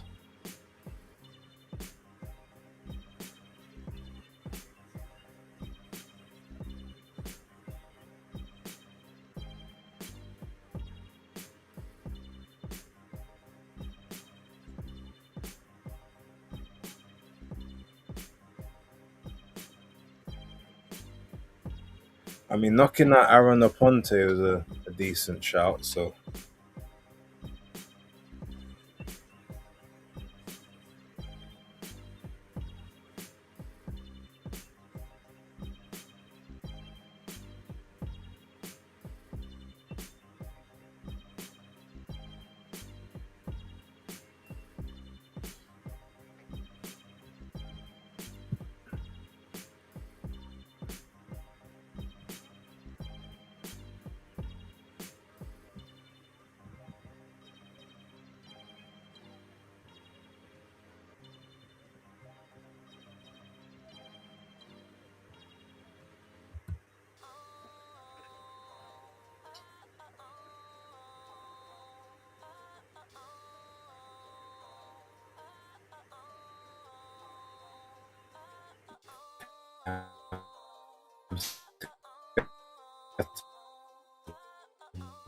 running back Jaron.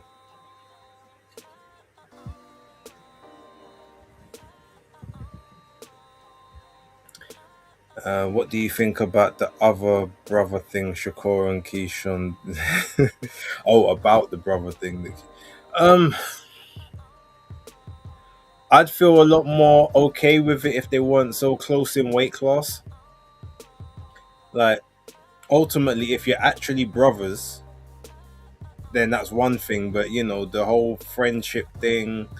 Look, I get it. Some you do have some very close friendships, and I can respect you not wanting to fight certain people. But I'm not gonna lie, this is coming from someone that is a very, very big fan of Shakur Stevenson, like in terms of like in the ring. But it seems a little suspect. That's what I'm gonna say. I don't necessarily understand it, like um, but it's the funny thing is like Shakur keeps saying like I'll never fight him, he's my bro, everything. And Keyshawn's always saying, I mean, yeah, if the money was right, I'll fight him. Like, so I don't understand. It's like they're not on the same page. Shakur's on this, that's my brother for life. I'd never do anything, like he gotta get his shots and blah blah blah. And Keyshawn's like, yo, give me that, at the end of the day it's business. So whatever it is, like I'm with it if it makes sense. So yeah, I don't know. Um it is a bit interesting. I've seen a few things online where a lot of people say that, since the Tiafimo fight specifically, Shakur likes that he's been doing a lot of maneuvering to duck fighters and duck fights and not want to take certain tests. Don't know how much of that I can necessarily agree with, but interesting premise.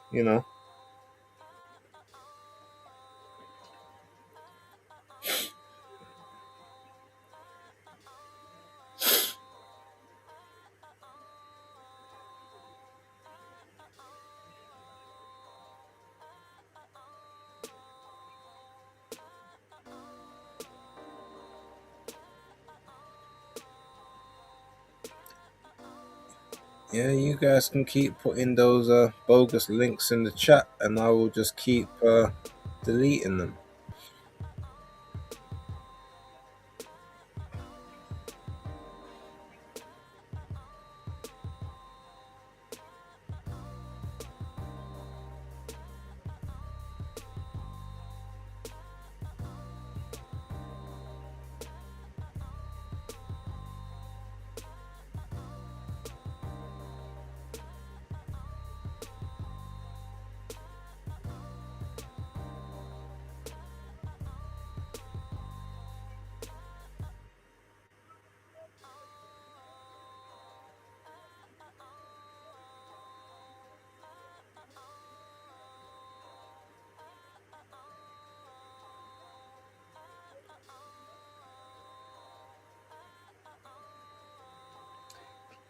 Vargas.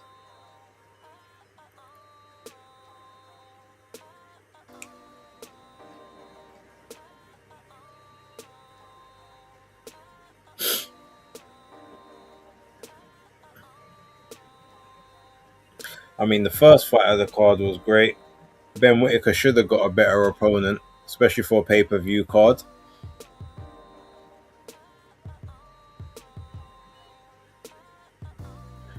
Raw, did you see where the referee said he's gonna allow the punches on Bryce Mills?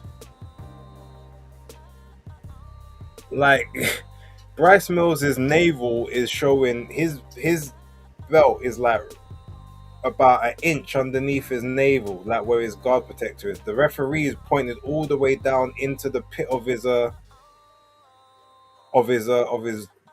groin, and said that that's where he'll let them work from. But yeah, that's crazy.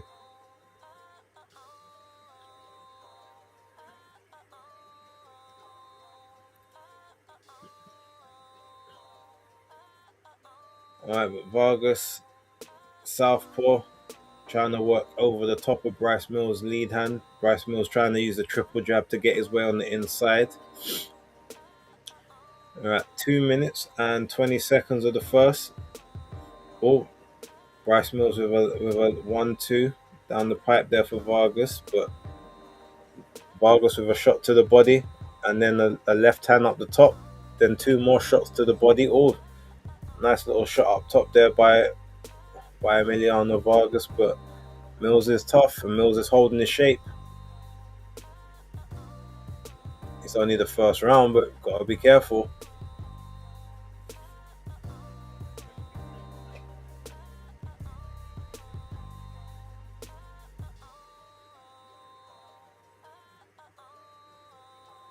Oh, nice shot there by Mills. He's got Vargas on the ropes. 1 minute 30 seconds.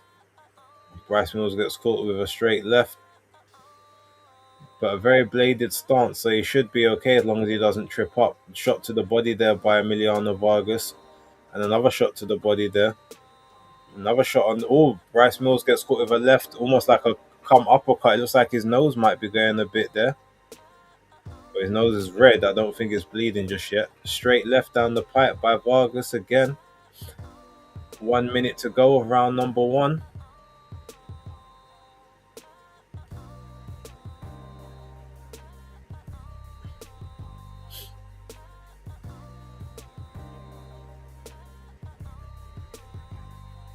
We're at 45 seconds of the first round.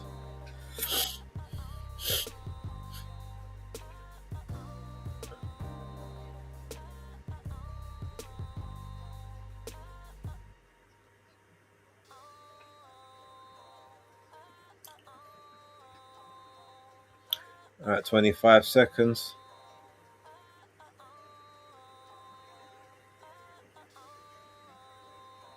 Nice body shot there by Vargas, but Mills is still on his chest. Referee splits them with 10 seconds to go.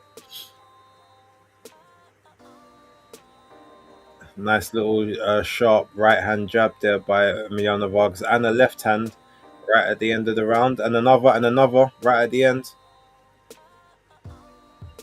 So Emiliano Vargas definitely took that at the end of it.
Okay, Bryce Mills is trying to be on the front foot in the second round. Tries for a straight right to the body, but Vargas gets out of the way. 2 minutes 35 seconds of round number two.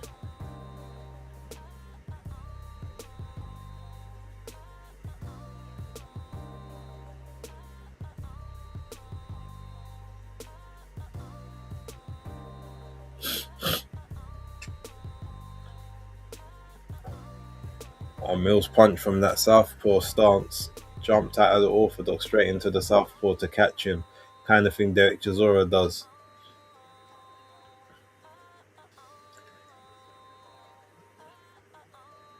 Coming up to 2 minutes for the second.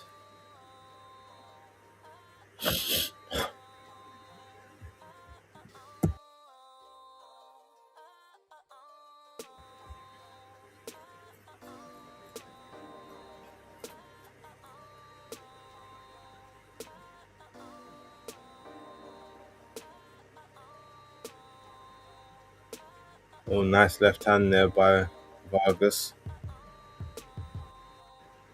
Shout out to Golden Mike in the building. Salute to you. Hope you're doing well. 1 minute 20 to go. The second round here. Vargas wants to be careful though. He's crossing his feet, especially in the corners. He definitely doesn't want to be doing that. Mills may not be the biggest of punchers, but you do that against someone that can punch, you'd be in problems.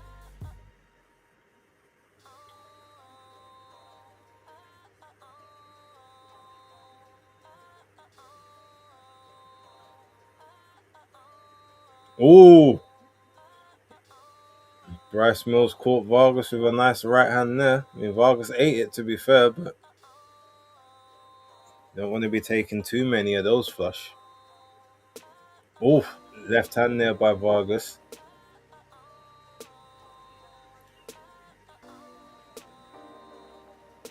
And another left hand there by Mills as Vargas jumped in.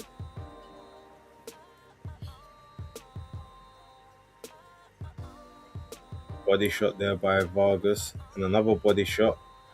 And they're both trading backhands up top. Oh, another body shot there by Vargas.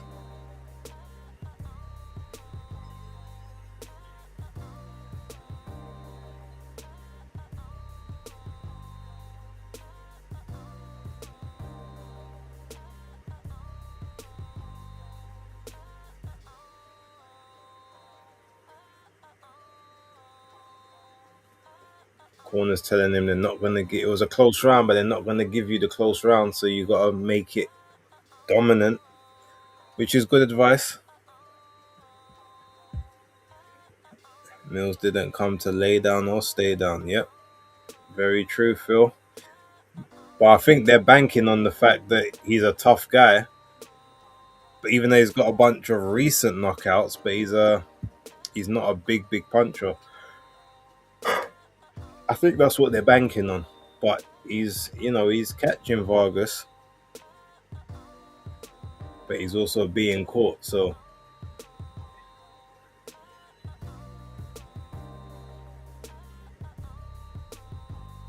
Vargas starts the third round up top to the body. Another jab up top. So he's trying to use the reflexes more than anything now, is Vargas in the third. Okay, so he's digging those body shots in against Mills. And another uppercut. Another big body shot there. Mills is saying that was a bit low, ref. But the ref already said he's going to let him hit you basically anywhere that's just above where your member starts. So you want to be careful. Another low shot there to me, but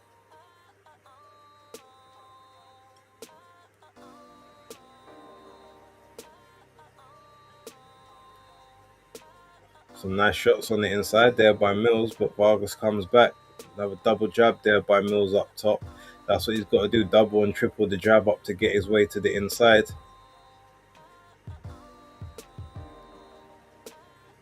Uh-oh. I think Mills is... I saw that. I don't know if Vargas caught it, but Mills' legs did a little jig. Vargas, I think his nose is bloody.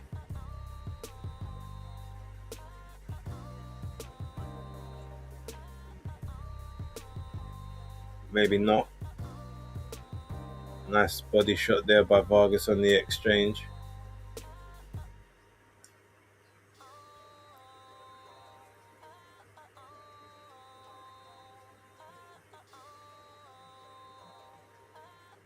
Oh, body shot by Vargas. Oh, tries to push Mills off balance. Referee saying don't push. Oh, left hook there by Mills though. As Vargas tried to go for the uppercut to the body.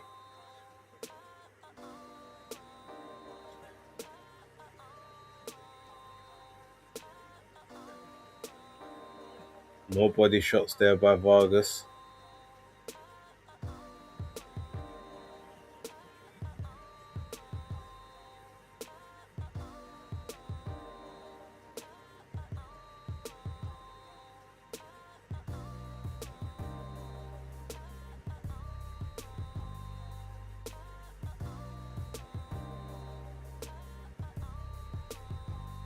Oh, check right hook there by Vargas and Mills. I think he's saying that he tripped over the foot. He's not happy with it, but he's up. He's comfortable.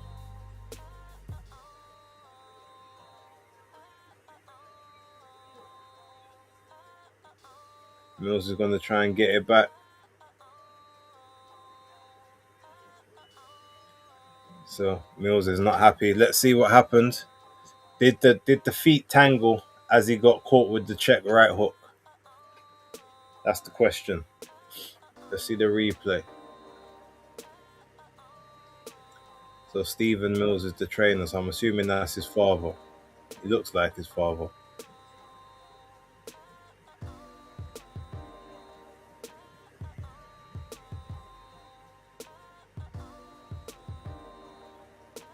Right, let's see.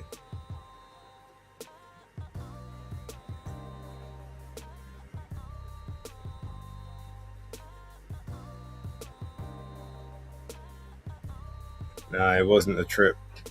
Good shot. Yes, his foot ended up on the outside, but he was already on his way down.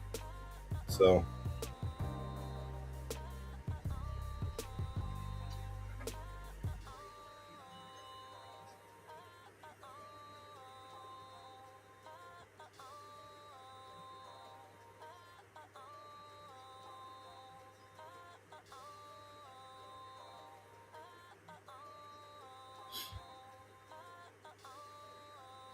okay, 2 minutes 40 to go, the fourth.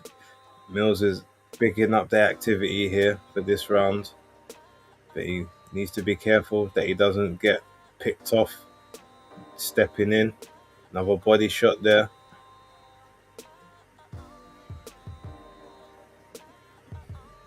2 minutes and 20 seconds to go.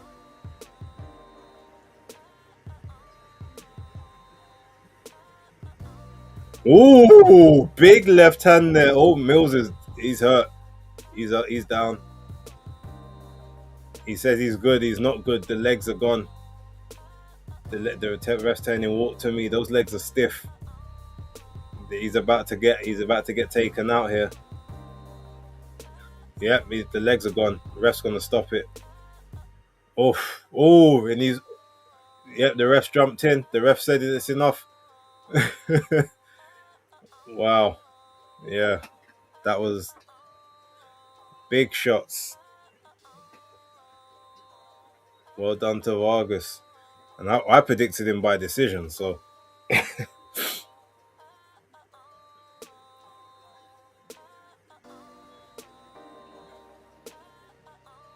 congratulations. That was a good finish. That straight left down the pipe took Mills' legs away, boy. I could tell. I saw it as soon as he fell.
I mean, to be honest, I haven't really got an issue with this one. It seems like it was a bit of a showcase fight, but apart from the first fight, oof, the way the leg twisted as well. Yeah. Um, yeah. Apart from obviously the first fight with Tucker and Cedeno, I think there's been a lot of like heavy favorite mismatchy type fights. There should have been, like I said, Ben Whitaker should have had it. I know it was his a showcase America fight, but he should have had a harder opponent or a better opponent. This one I'm not too bothered about, but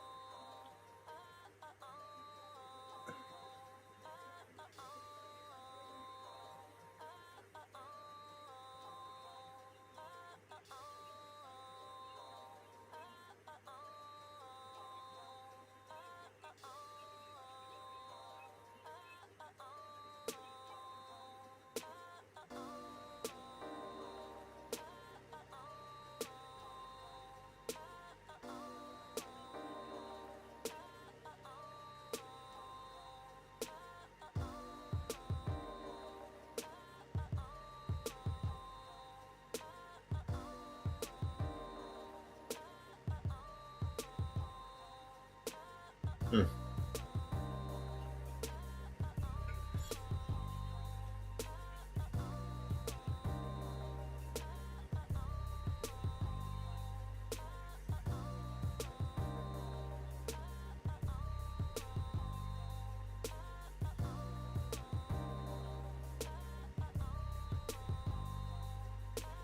I wouldn't be surprised if they try and make Vargas against George Cambosis next at 140. Wouldn't be surprised. And they'll say that's his step up fight.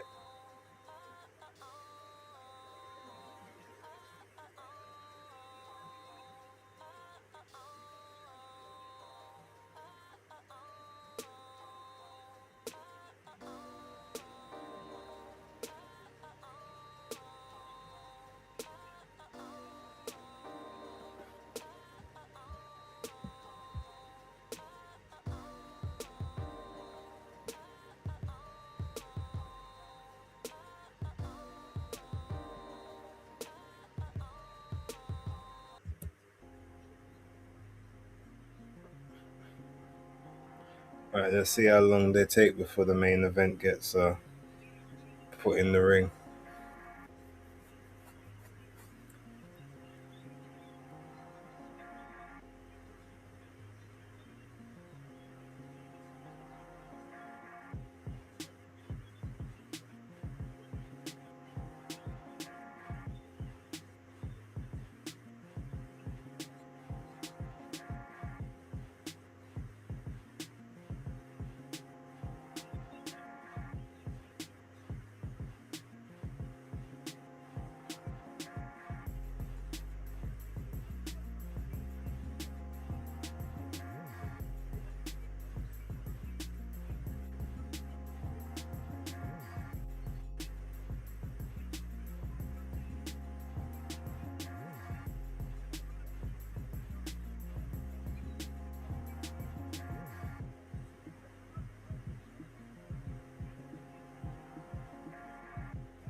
You still think Xander base? I think Ennis round 10.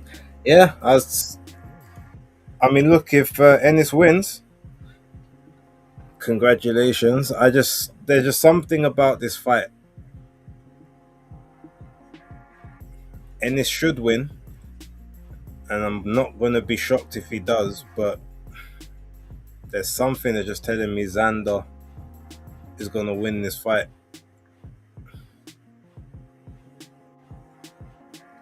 Whitaker needs better opposition instead of all these little cosplay characters.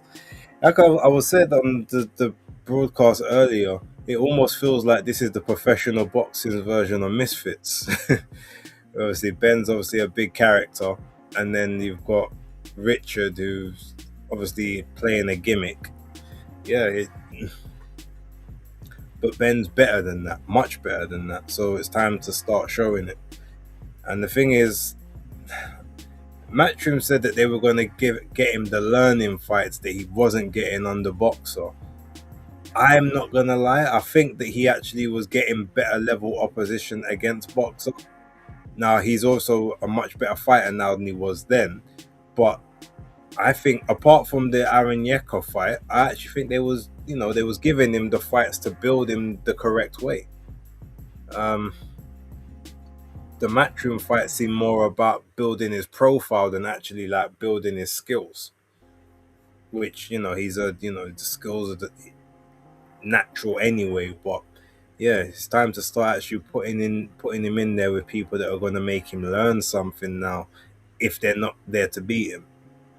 And so far, they haven't done that with any of the guys that they've put him in the ring with. So Tej 1999 shout out says also wanted your opinion on Callum Smith versus Bawatsi 2 being the main event on the Matchroom versus Queensbury event. Yeah, if it happens, and it's only going to happen if that WBO belt gets vacated by Dimitri Bivol. Um, what that tells you is that is the highest level of fight that they've got on the 7v7. They said they was going to do it like more British based, and I'm assuming because they're doing it without the help of Turkey Al Sheikh, they probably need to kind of keep the cost down. So it's going to be a lot of the more prospect or British title level guys on the card. But I guarantee it's still going to be a pay-per-view, because if for nothing else, Callum Smith is going to demand a huge amount of money. Um, but yeah, there'll probably be a lot of lower level area English up to British level guys on the card, and that will be the reason why that is the fight that ends up being like the main event.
We need Bawatsi versus Yard. Not sure what Yard is doing at the moment. Yard is saying he's a promotional free agent again, looking for a new deal.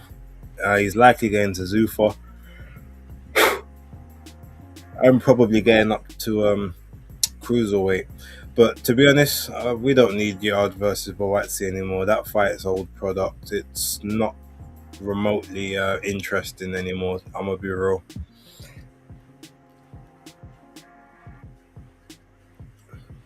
That's just my opinion. Maybe some other people really want that fight, but I don't think it's necessary anymore.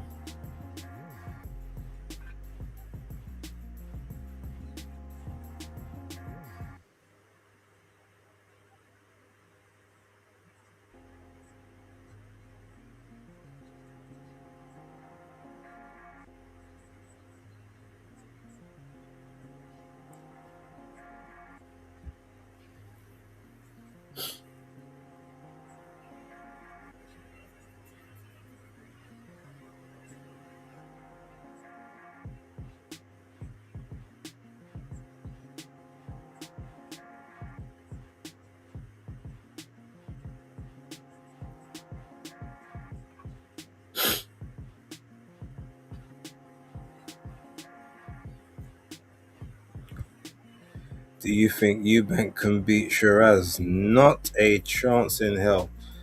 At 160, possibly he could have a year ago, 2 years ago.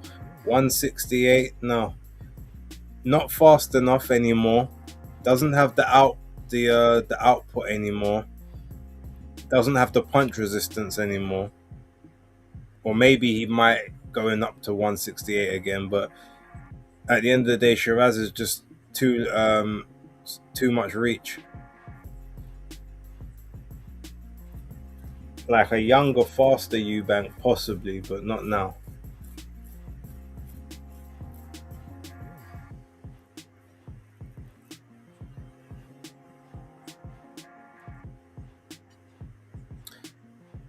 I agree. Yada's diluted the interest for the JB fight. Yeah, I mean JB didn't help matters that much himself, but yeah, totally agree. Both is there. It's just cold product. If the fight here's how much I don't care about that fight anymore. If they put the fight on that weekend, I'm still doing whatever other plans I had scheduled. Like I'm not. A lot of the time when these, like, we got fight cards, I stop myself from doing plans on those days, whether it's to do the watch-alongs or to try and check the fights. But as you guys have seen, I haven't done a lot of watch-alongs recently. I've been living my life. I've been doing what I'm supposed to be doing on those days. Let's put it that way. My Saturdays have been clear because only certain fights I'm going to give up my Saturdays for now. Especially when you get things like the Zone Ultimate, where it's telling you this is a pay-per-view and that's a pay-per-view, and you're like, no, it's not.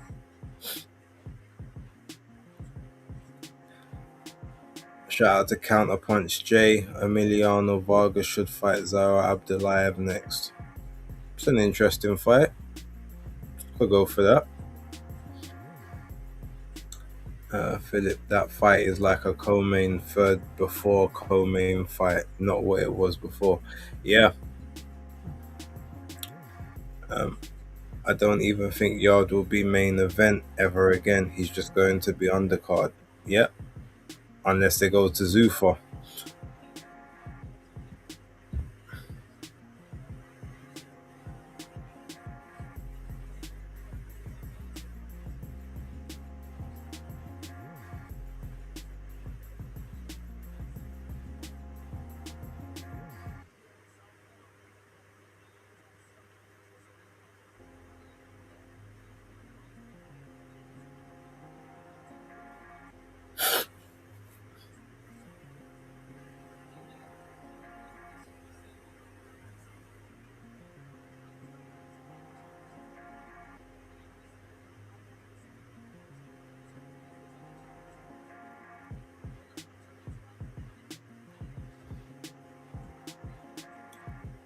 Heard Whitaker versus Yard will be Matchroom versus Queensbury card.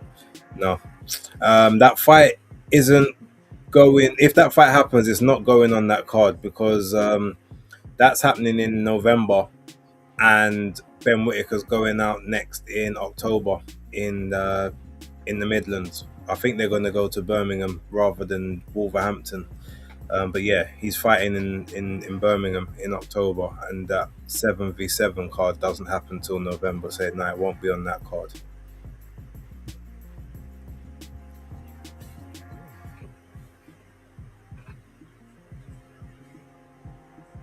Oh, Chris Mannix just asked him, "Oh, what do you think about Vargas versus Cambosos next?" Didn't I just call that fight? Interesting.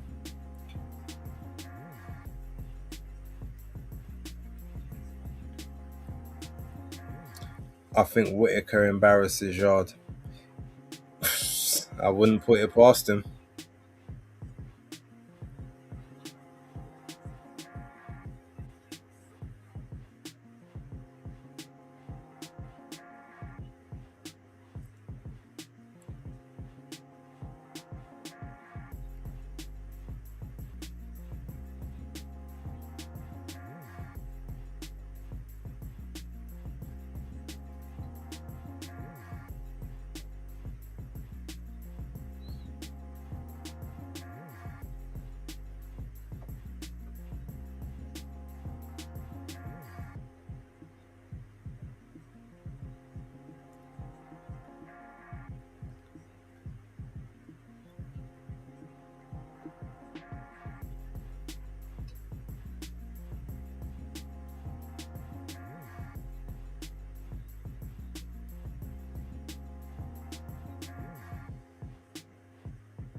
Okay, hopefully they start ring walking in about 5-10 minutes.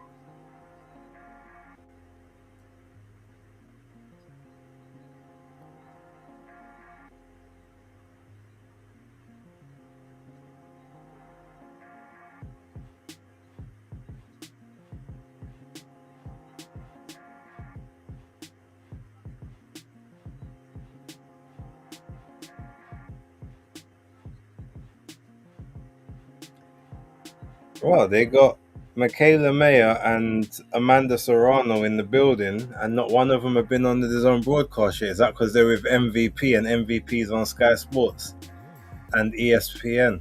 Are they doing the little? Is the zone being a little bit PBC-ish? That's the interesting one.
Eddie Hearn signed Vito Milnicki. Well, that's a waste of a signing. Just because he's number 2 with the WBO. Alright, well, good luck, Vito, but that's not one that's gonna really age well.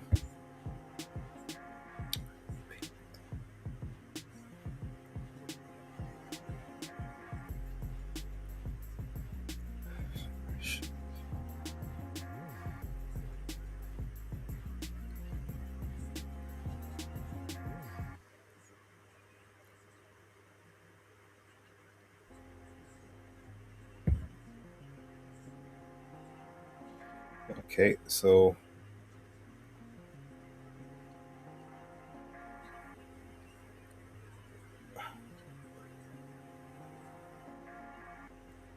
oh sorry, I think I missed a comment here by somebody. Who was that? Who do you think Usyk's last fight will be against? It'll probably be the Rico rematch in the Netherlands. Hearn should try sign Vargas. Oh, he's locked in tight with Top Rank. So unless there's like only like one fight left on his deal, which knowing Top Rank, if they've got a good commodity, they're locked down quite tight. So yeah, I don't think that's gonna happen. But he's got the other Vargas, Antonio Vargas, who's obviously that he just beat with Bam. Shout out man like Danny Glover in the building, Fight Fan TV Network. They was asking for you earlier. They said they needed you and some of your wild takes. But yeah, I told them I think he was working tonight, so I was unable to be a part of the proceedings. But shout out to you. I hope you had a good evening.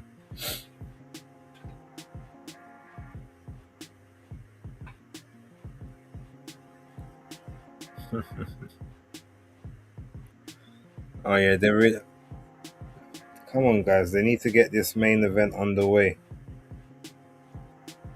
I'm not saying I'm going to my bed, but I've got things to do.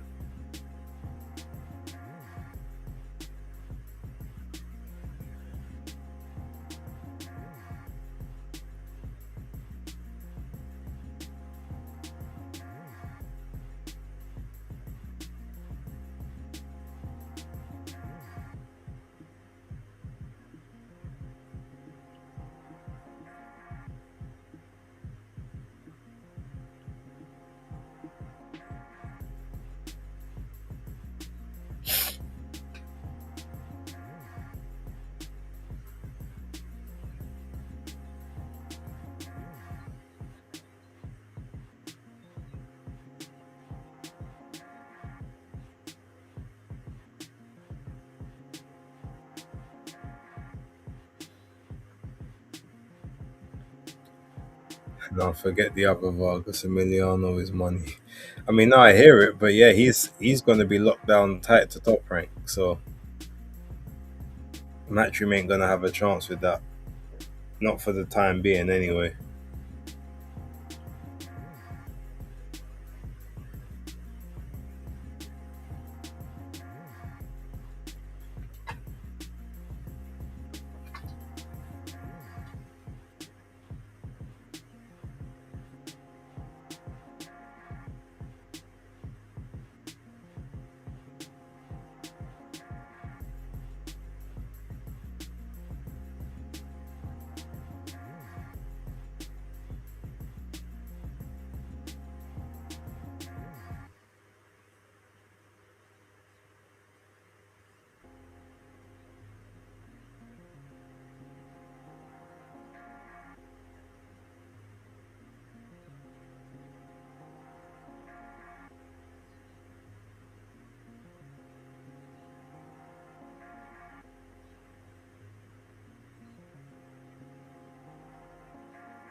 Alright, how much longer until we? It would be nice if we had maybe like a countdown or something that tells us when the next fight's taking place.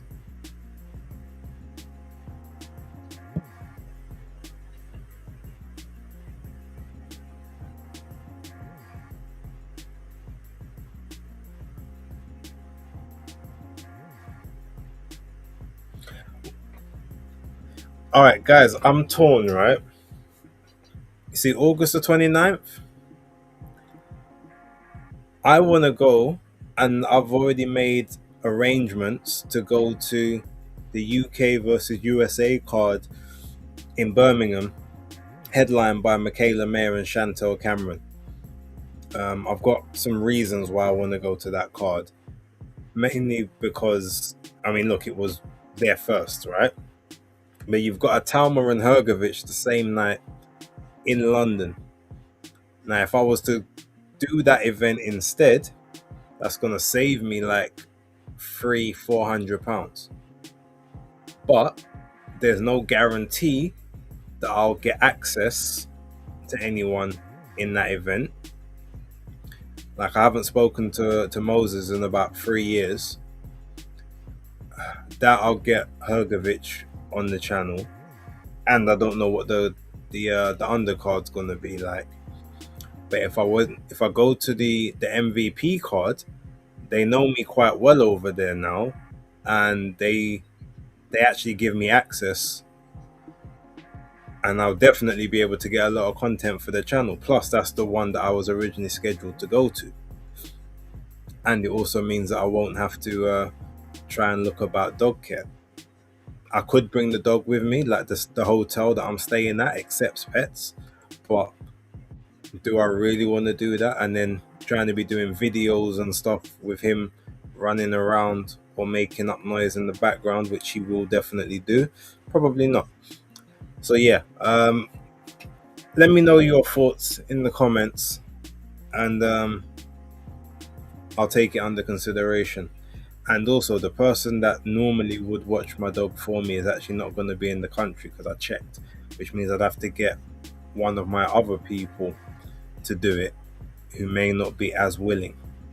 So, yeah, let me know anyway.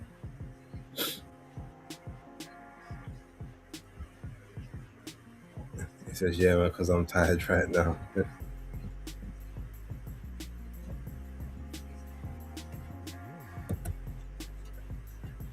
Shout out Christopher Anthony. Yeah, big up to you. I forgot to mention you earlier when I was doing my shout out. So thank you for popping up. Skyliner says, go to the MVP card. It's an investment in yourself and strengthening your network. It's about right. Try for London first, then if not, fall back on MVP. Salute, Idano. Salute. I don't even know the last time I got accepted for a Queensbury card. Or when's the last time I applied for one? I'm not even. To be honest, I haven't applied for many cards recently for either Queensbury or Matchroom. I haven't applied for any boxer ones because they're never in. They're never in London. I was tempted to do the Bournemouth one, to be fair, but it was a bit late notice for me. The Zuffa one, but I need to. That's the point. I need to get on the Zuffa list. I've got to try and figure out who it is I need to speak to. He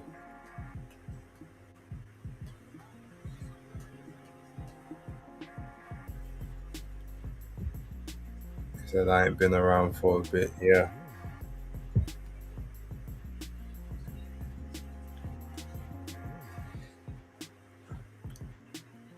Skyline says the Queensbury one will be full of the likes of Charlie Parsons and Coogan. They'll be all over it like fleas. Yeah.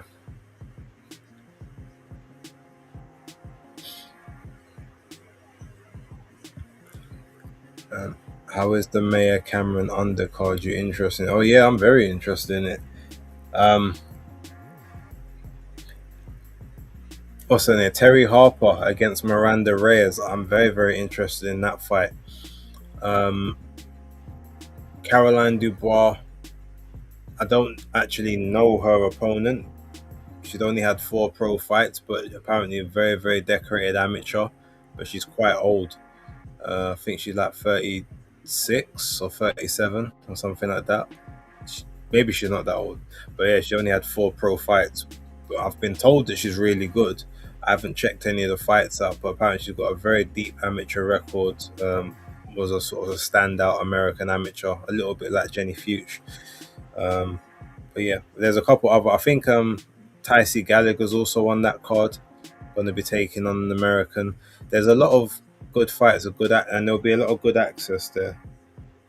And yeah, obviously, I know I've got a bit of a rapport with both Caroline and Terry.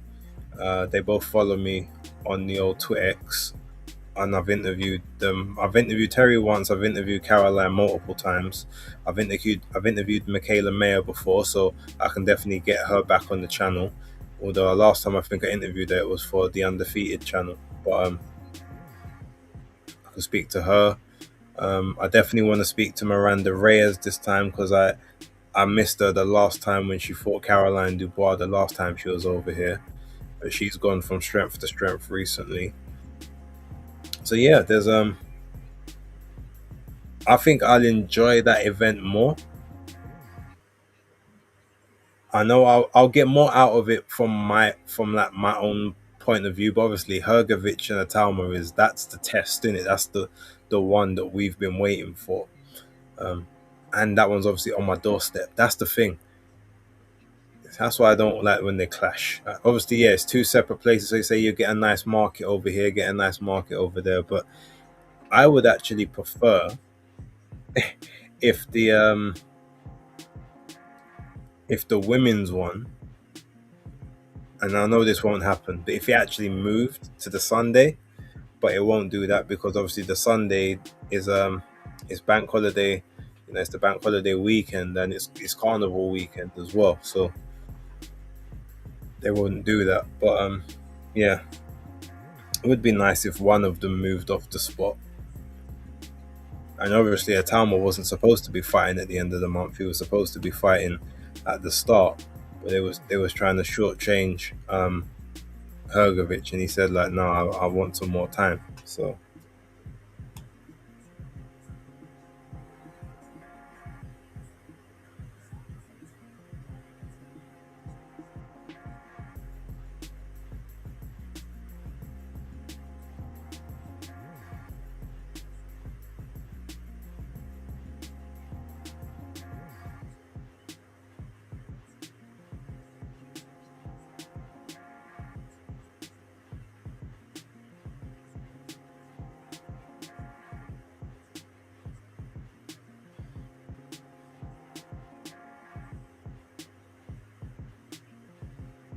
so yeah, I knew they're not gonna ring walk for like another 10-15 minutes.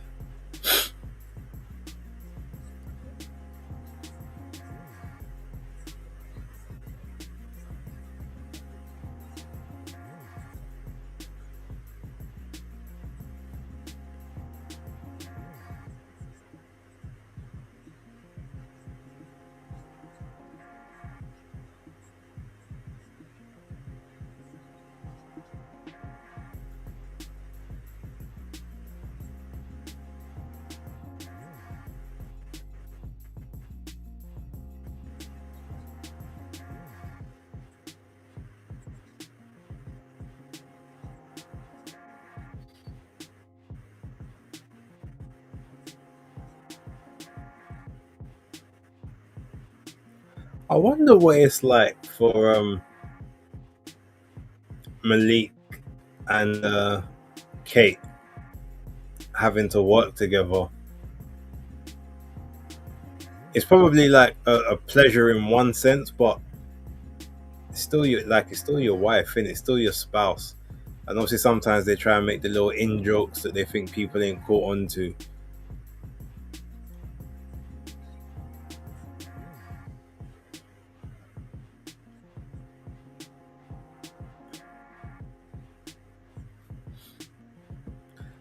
Yeah, I think it would be a bit of a problem just having to, and obviously they got to correspond. Imagine if he just says one thing she don't like, or vice versa. That's gonna be a big problem. Oh, but they did put Amanda Serrano on the screen, but they probably won't let her talk because she's on ESPN. Uh, was this pitch MVP to give you one of the correspondent jobs? Maybe. I know they like my questions from the last press conference that I did. Um, Liz, who's the head of the like the media lists and stuff, because they ask you what kind of question or who you got questions for and stuff before you go up, and then they suggest if you could also ask this person a question as well. So they loved the questions that I asked to Ellie, and Ellie loved it, and they liked what I asked to Emma Dolan as well. So they say don't mix business and pleasure in it. Yep, definitely.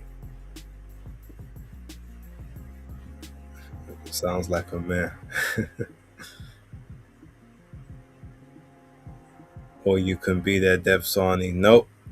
Dev is very unique in that level of fandom. I couldn't do that. You couldn't even pay me to be that much of a of a a fanboy of one organization, and to have to basically make up stats to to lie on certain people. I couldn't do it. Or maybe not lie, but be very, very creative with actually the truth.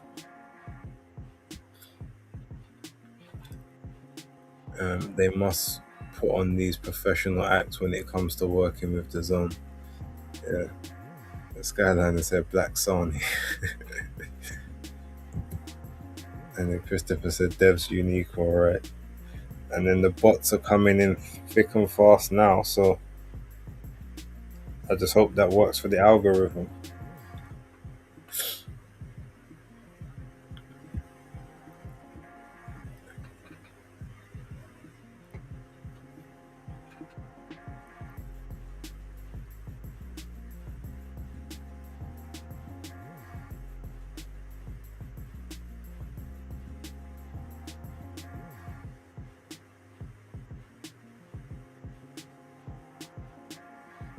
Brutes had to cut a piece of his beard. That's going to be interesting.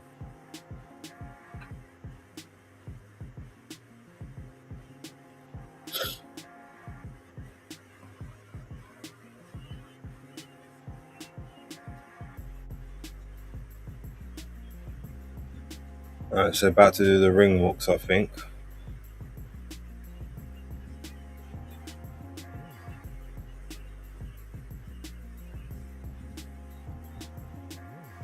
That Parsons kid is the worst though, man. Sold his soul too young. Yeah, he got a good price for it, so shout out to him. I ain't even gonna. To be fair, I'll give him his props because he knows the social media game. Like he knows how to manipulate the algorithms, and he's grinded. So I'll give him that. But obviously, I couldn't do it. But he's getting, he's now got an actual gig on the zone. Is not just his YouTube channel. He's hosting events in Australia. Yeah, yeah, give him his props.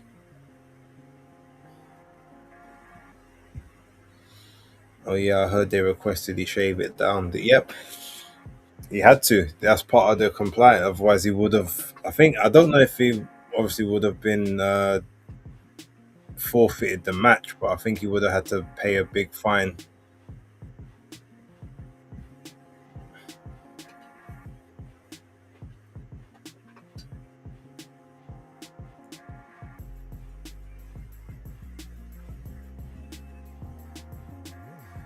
Hey, is that Jay though?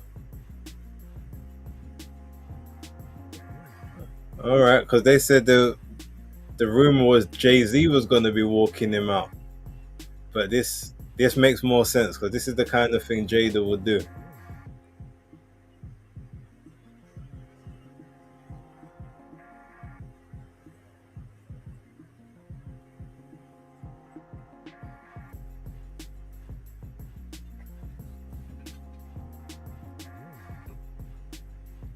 But I heard that they're gonna that Fat Joe's supposed to walk out Xander Zayas, so we'll see.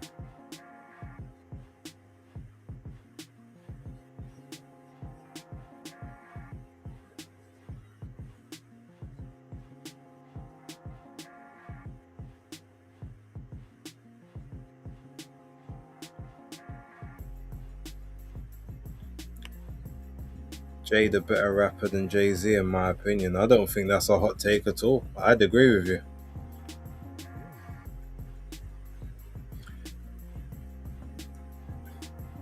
Jay's probably a little more complex in what he speaks about, but in terms of flows and in terms of, I guess, their ability to stay relevant, I think it's Jada personally.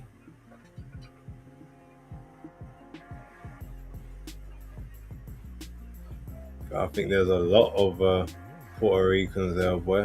I don't know if Philly turned out for Xander. I mean, for Boots.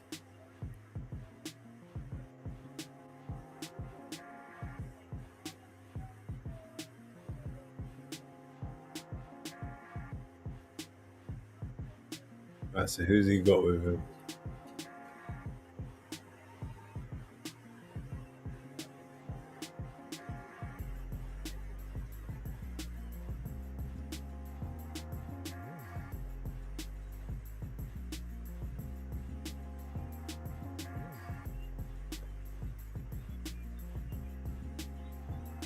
Right, so who's this? I don't know this.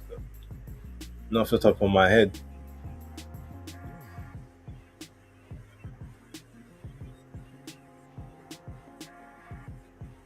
Right, they're not even putting this guy's name up on the screen. He walked out Balanga when he got KO'd by Shiraz, didn't he? Yeah, he walked him out. Him and I think it was him and Remy Ma walked him out. But I don't know who this guy is. Not off the top of my. I mean, he doesn't look familiar, but I can't hear the song. So,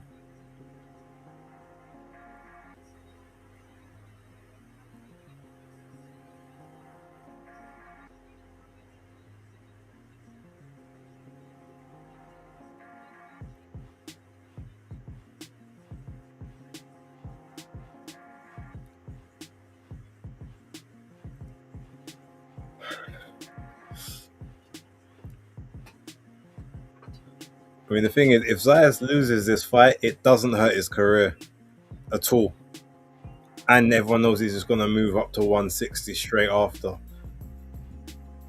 If Ennis loses this fight, I'm not saying it's career over, but it's not looking good. So,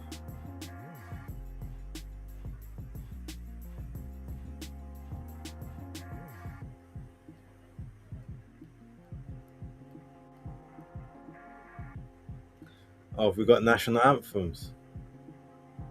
Oh, all right.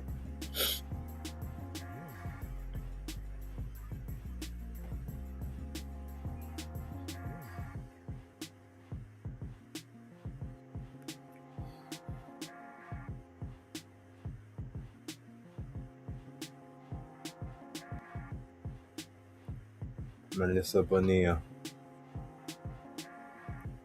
Billboard charting recording artist.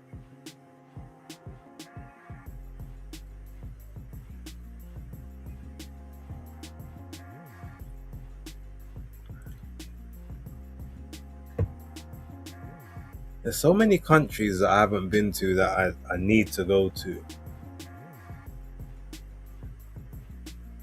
I wouldn't say Puerto Rico is one that I need to go to, but I would like to go there.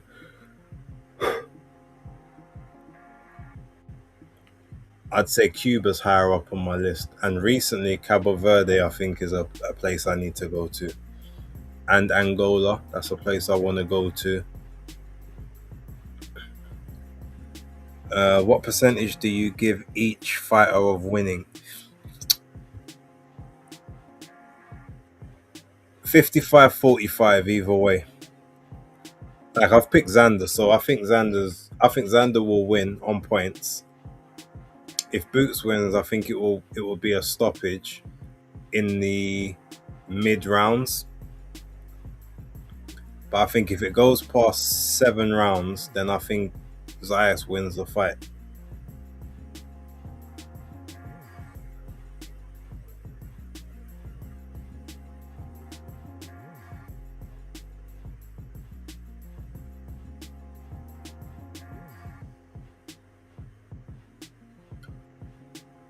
Who?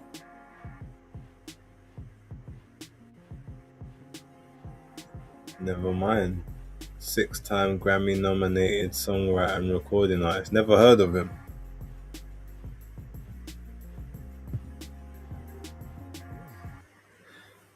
But I'm not obviously the authority on these things these days.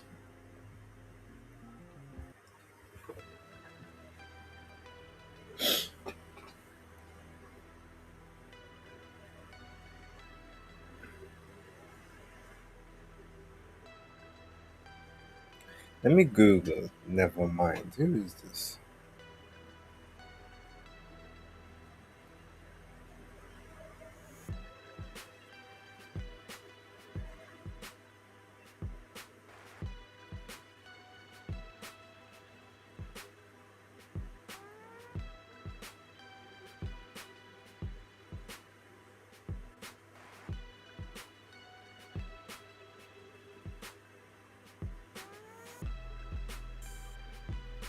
Right, let's go on to the old Insta and see what he's written that I might have heard.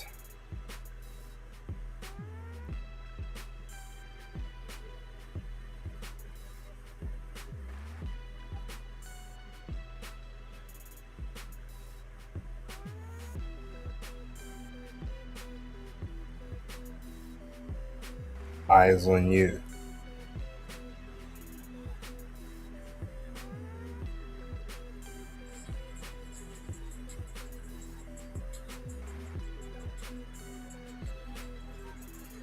Nope, never heard of him.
Big booze in there for Boots Ennis.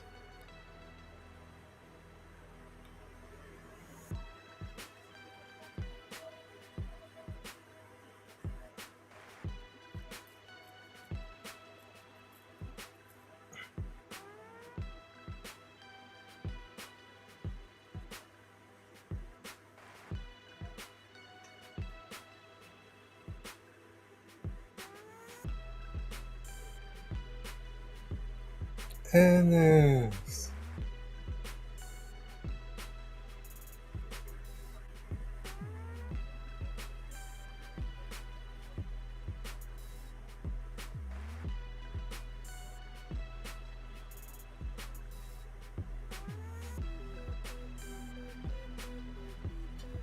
Yeah, big support for Xander in the building.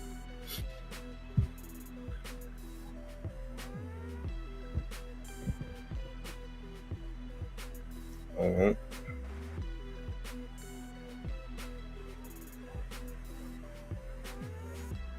Alright, don't forget to hit that like and subscribe button, people. Got a lot of people watching, most through the Twitx.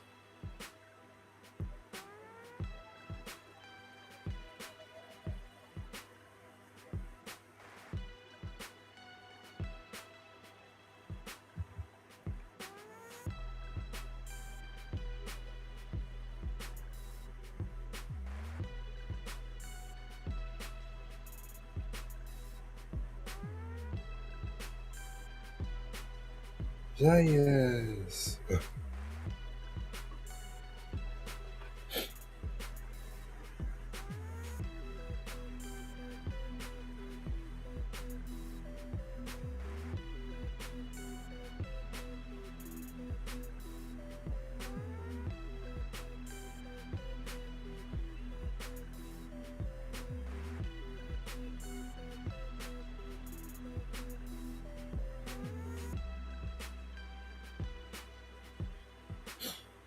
Alright.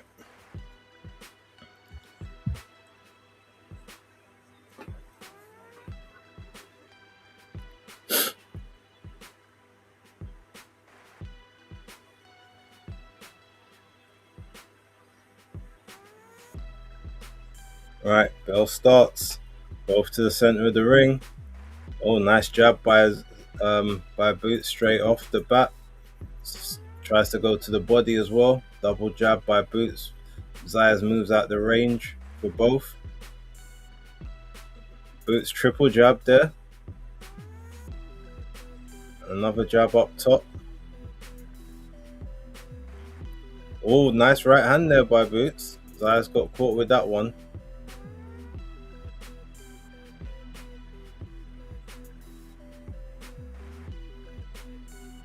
Zayas already got a bit of a grimace on his face.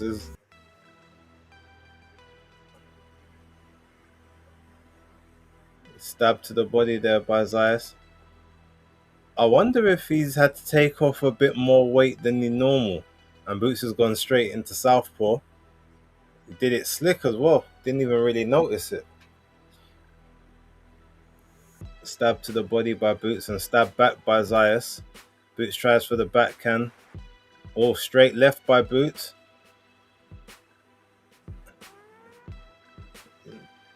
Oh, a couple shots to the body as well, but Zayas also with a shot to the body. Referee's telling him to keep it up. But Zayas, I don't know. There's something about Zayas' face. Is it just me, or does he look concerned already, like he's grimacing? Oh, right and the left there by Boots. Didn't connect, but Zayas was aware of the shots.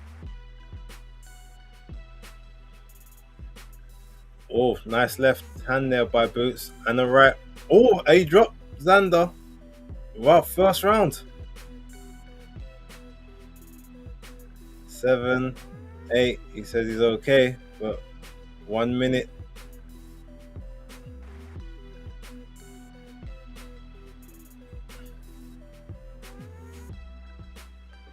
Or maybe I've got this one all the way wrong. But, oh, Zayas tried for a big left hook there. We got caught on the inside. In the middle, referees breaking them up. 35 seconds to go. Something's not right with Xander's movement here. Obviously, Boots is performing nicely, but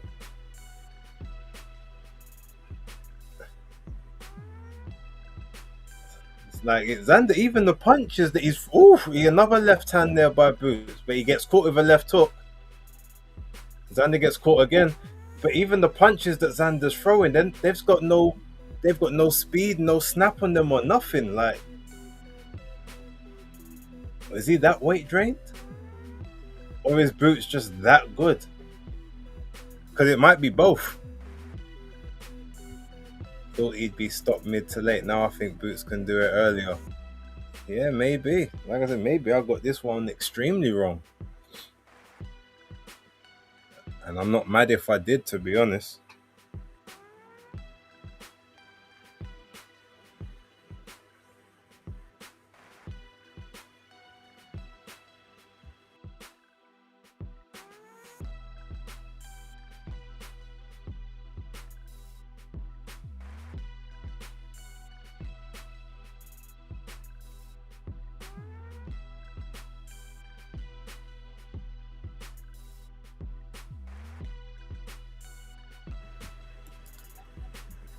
I heard Xander struggled making weight.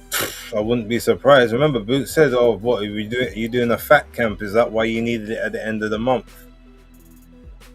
So we'll see. Let's see what he can do, but it's not looking good so far. Boots are going for that big overhand left now. He's going to stay in that southpaw. He's having a lot of success in southpaw. Zayas is trying to press forward though. I feel like he's just got to get out of these first few rounds and he might be alright, but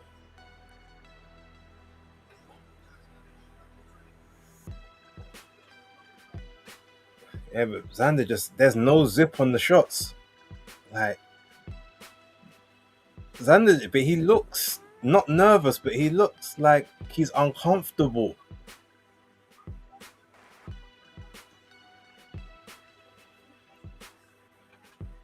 He's just got to get to his box and he might have to just start moving around a bit there.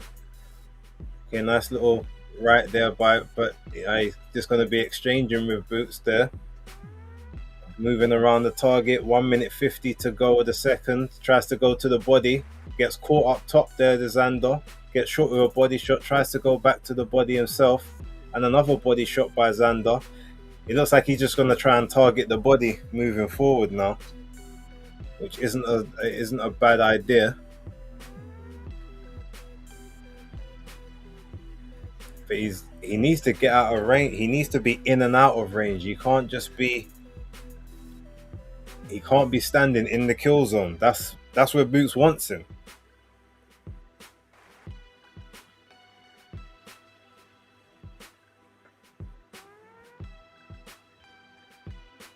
It's like Xander ain't got no. It's like he ain't got no energy.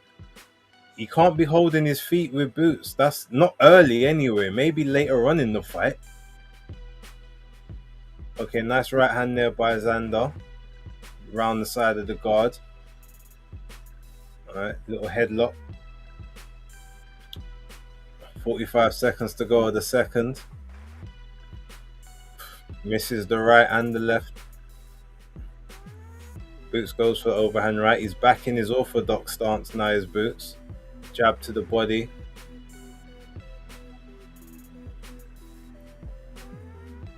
Another jab by Boots. Oh, big right hand there, but Xander took that one. He's just going for the body. He's not even trying to aim for the head, really. Which is smart. Like, try to take the legs away, try and take some of the gas tank away, but trying to push Boots off, trying to push him back, make him work on the back foot. But Boots always says he loves pressure. He loves when people pressure him. So the second round was a bit better than the first, but Xander, we need to get to work, boy.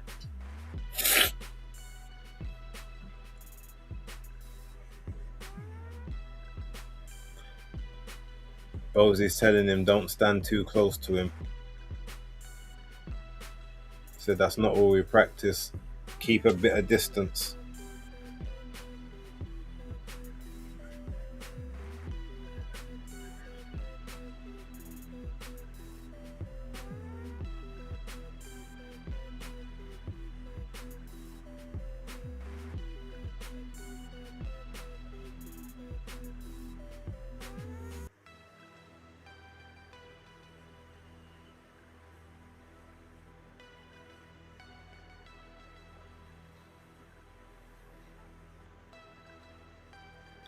Right, round 3. All right, Xander may have got his legs under him a little bit here, a little bit, but Boots is trying to counter. Xander's trying to be first to get in and out. Trying to work, yeah, he's trying to work to the body. That's the game plan. To try and take some of the freshness away of Boots early.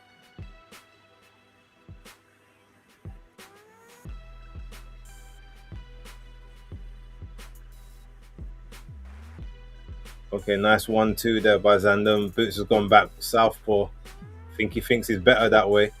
But he got caught with something there, did Boots a little bit. Catches Xander with the left though. He's saying to his dad, "No, I'm cool, I'm cool. That shot didn't do nothing." And straight left hand by Boots and another. 3 straight hands in a row. Can't be doing that though. Can't be telegraphing like that, Boots. Xander's moving around a bit more now, it looks like. 1-2 there by Xander over the top. Shot to the body there by Xander and another shot to the body. Jab up top there. Oh, 1-2 there by Xander. Knocks Boots off balance. Boots gets caught with a bit of a left hook. Referee has to break them up. Harvey Doc doing his job. Boots on the ropes. Xander's backing him up. Jab. Shot to the body. Boots comes back with another shot to body. Xander said it was low. Referee said it was fine. Xander throwing a left and a right up top. Boots coming back with his own shots up top. Xander with a left hook and a right hook and a left to the body in the pocket. Xander doesn't need to stay in the pocket though. Get out of the pocket, Xander. Oh, straight right. And he hits Boots. Boots, the head gets knocked back. Boots comes back with his own shot, and Xander comes with a left hook and a right to the. And Boots looks a little stunned, but he digs to the body. And Zayas is trying to push him. A referee saying him don't use the forearm to push off, but Boots is looking a little bit worse for wear. All of a sudden, Xander's on the front foot now. Left hook by Xander Zayas, and a shot to the body, and a shot up top there, and a left hook by Xander. Boots is in the mid. Oh, Boots is hurt. Oh, he's dodging. He's ducking and dodging though. Oh, he's come back with some. But Xander with the body shots on the inside. Boots digs in his own body shots as well. 16 seconds to go. Oh, big left hook there by Boots, and Xander's hurt by that one. But he's holding on, pushing Boots back to the ropes. Boots looks tired and wobbled. Xander looks tired and wobbled. And they're only in the 3rd round. Xander's just taken this fight back. This is going to be interesting now.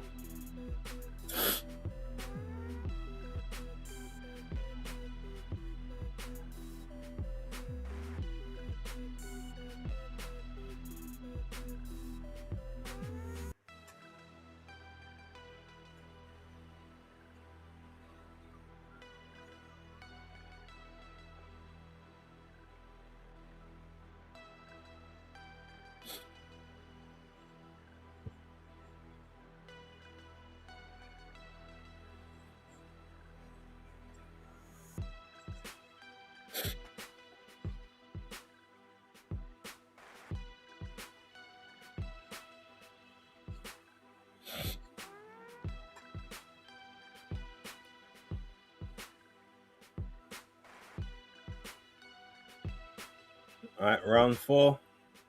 Alright, both back to the center of the ring. Boots still in southpaw.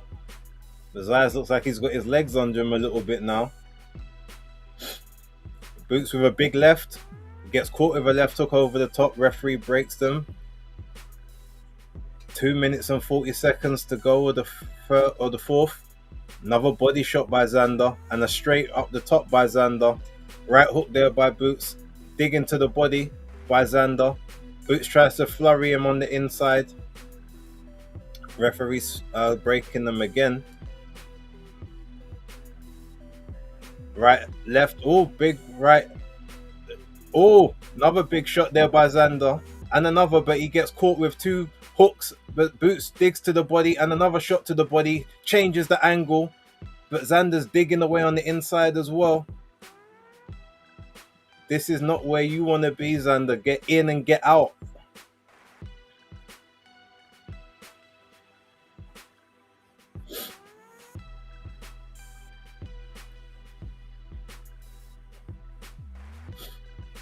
All right, Boots is starting to back off a bit here. Xander's trying to impose his will a bit here, but Boots is his eye is blinking his eye a little bit.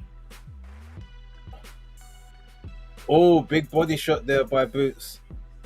1 minute 30 to go.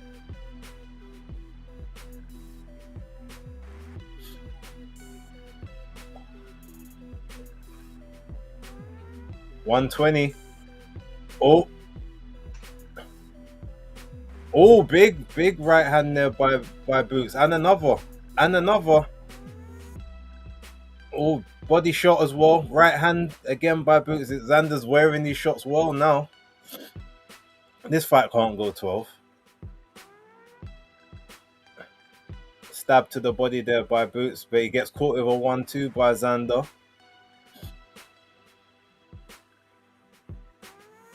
Oh, left hook by Xander. Left by Boots, straight left from that southpaw stance, but he's back in orthodox now. He's got his hands down now, Boots. Double jab right hand there by Boots. 25 seconds to go of the 4th round. Jab by Boots.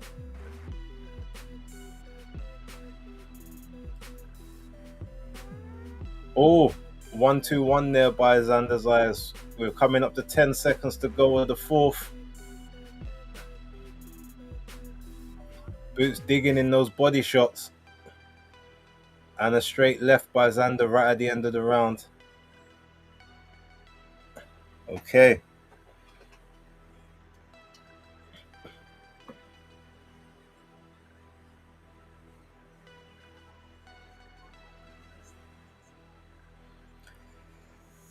Okay.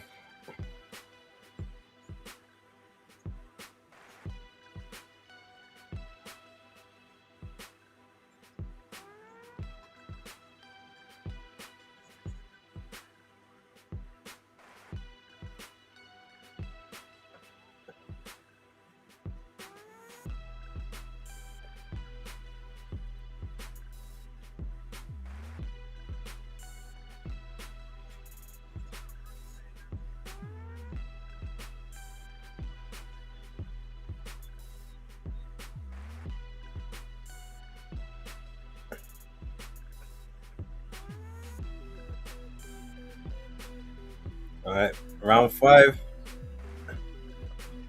So Boots comes out with double jab.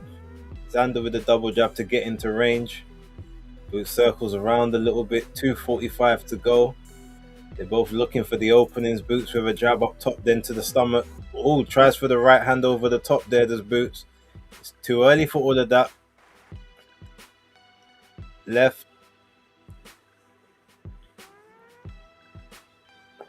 hook there by Zayas. Double, triple jab by Xander Zayas. And the right hand just misses the uppercut on the inside by Boots. Boots have gone back southpaw, sorry.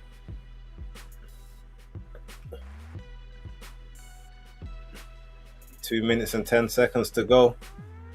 On the inside is Zayas. Trying to push Boots back onto the ropes. Working off of the ropes. Left hook by Zayas and a straight right. 155. Boots says he's okay with Dad's talking to him in the corner. 145.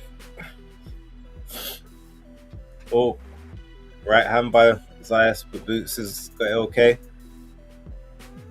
Xander dropped again to the body.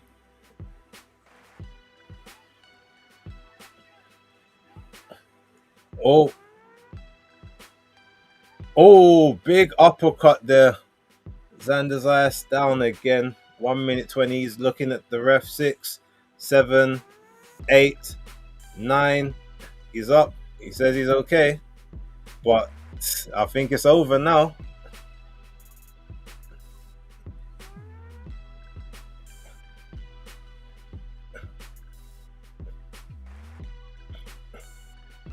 Xander still fighting, holding on. Oh, and another uppercut on the inside.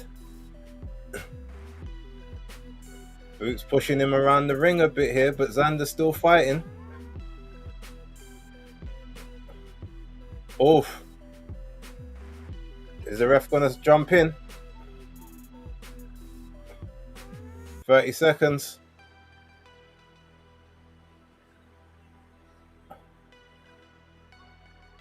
25 seconds.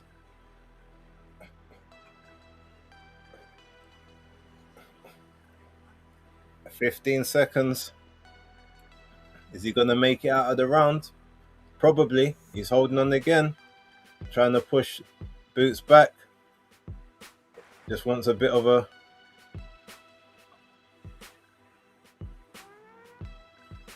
And that's the end of the fifth. Are they gonna... Let's see what happens. Are they gonna stop it?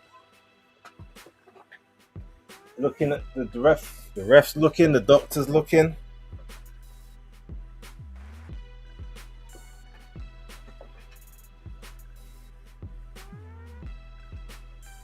I think he says he's okay.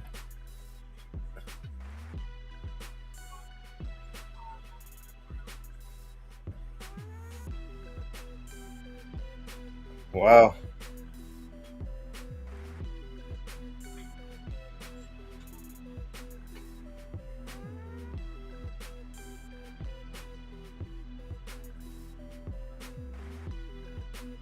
He's lucky, boy. If that was in the UK, you can't take the 9 count. You got to be up by 8.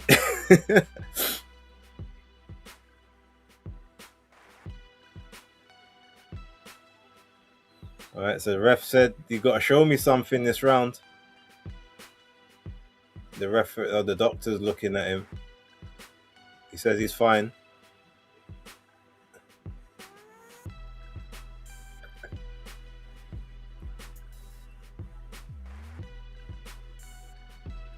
Zayas needs to hit a move, jab a move, try to win the round on the back foot.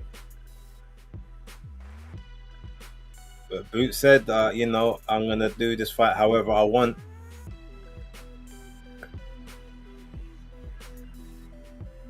Oh, nice left hand there by Boots from that offset southpaw stance, and another left.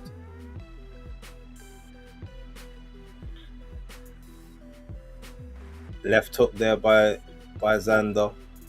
Gets caught with a straight. Tries for the uppercut on the inside. Tries for the left hook off the ropes. Gets caught with one on the ropes, but he's digging to the body.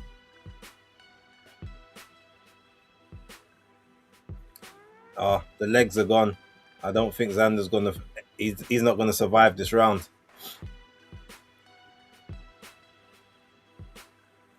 The body shots are starting to hurt him as well now. Yeah. 154 is definitely not his weight anymore.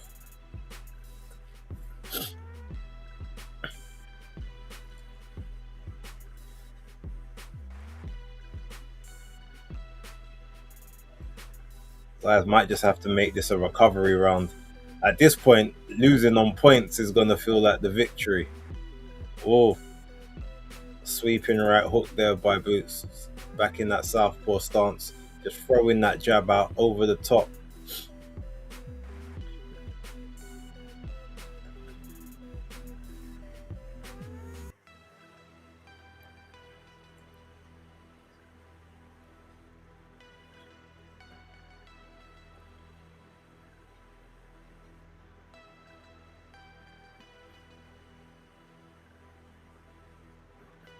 Xander with a shot to the body. Boots have gone back orthodox. Left hook there by Xander, but nothing on it. Right hand, but nothing on it. He tries for a little combination on the inside, then goes into the clinch. Referee breaks them. We've got 30 seconds to go with the 6th. Body shot there by Ennis.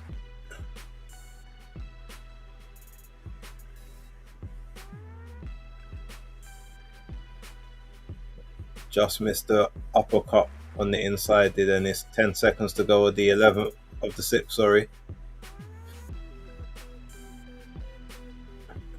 Jab by Boots. And that's the end of the 6th. That's me.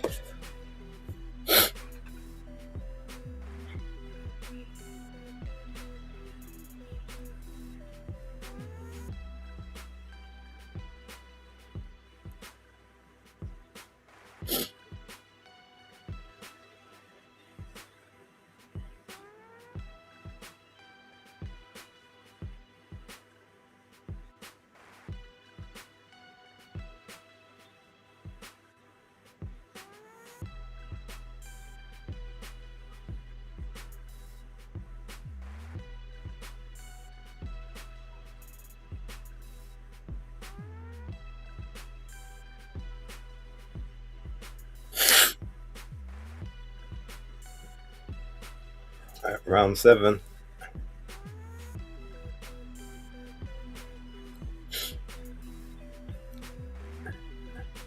Alright. Jab right hand by Boots. Zayas trying to push him back. The only way he can win this fight now, he needs some knockdowns of his own. Even if he wins the rest of the rounds, he still can't win this fight. So he needs to score some knockdowns or a knockout.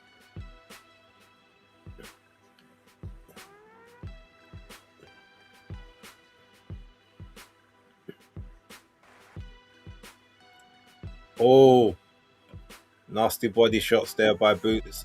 Zayas felt those. Oh, and oh, 3-piece combination.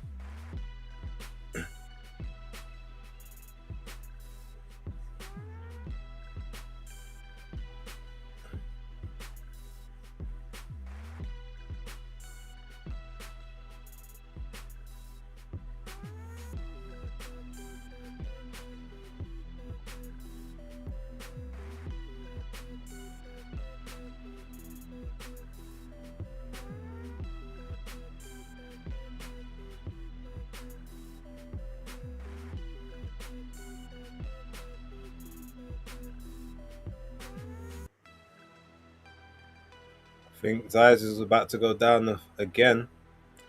I think people have got to stream quicker than mine because I think. Oh, Zayas down again. Yep. Oh, that's number 3, 4, 5. Is he going to get up? 6. Oh, they've waved it off. Okay.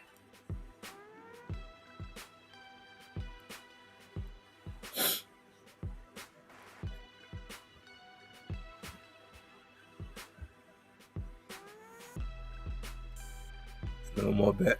Well, to be honest, I stopped calling him barefoot after he had the Stanionis fight. But yeah, no more sandals.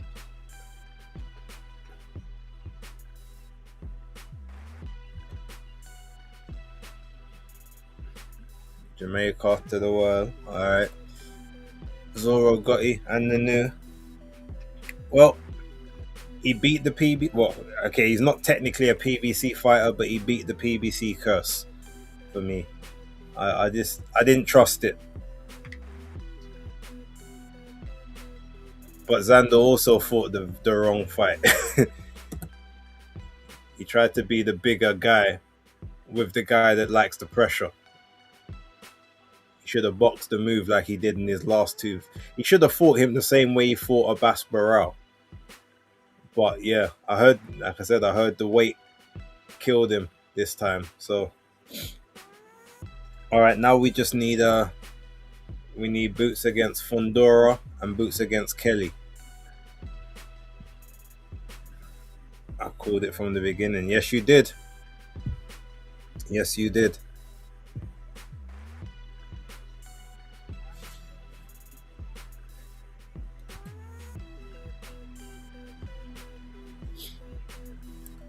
Xander did well. Yeah, especially after that first round. Came back, hurt Boots badly in the 3rd. I feel like he actually did good with him again in the 4th. But Boots are just too quick. The combinations, that was the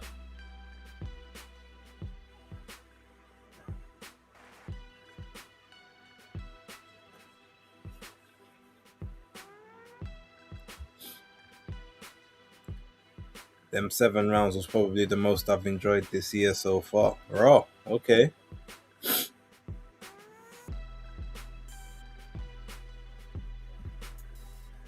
Matchroom now has a win against top rank. That's only this year, Phil.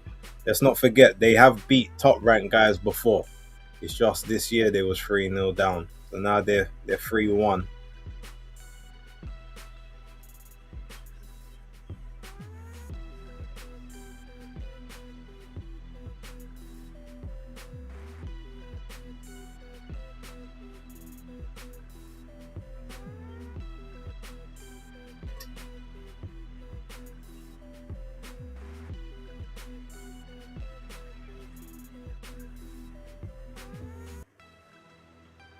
Yeah, this year I meant.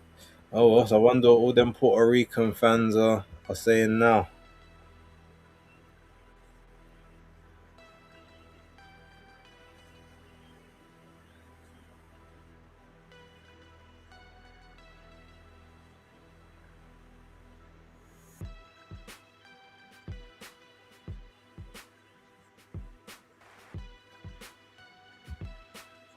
Where did the Boots Ortiz fight go? Ortiz wasn't able to fight because he was trying to get out of the Showtime, his Golden Boy contract, and then they put an injunction on him to stop him from doing it. So he's been out of the ring with legal issues.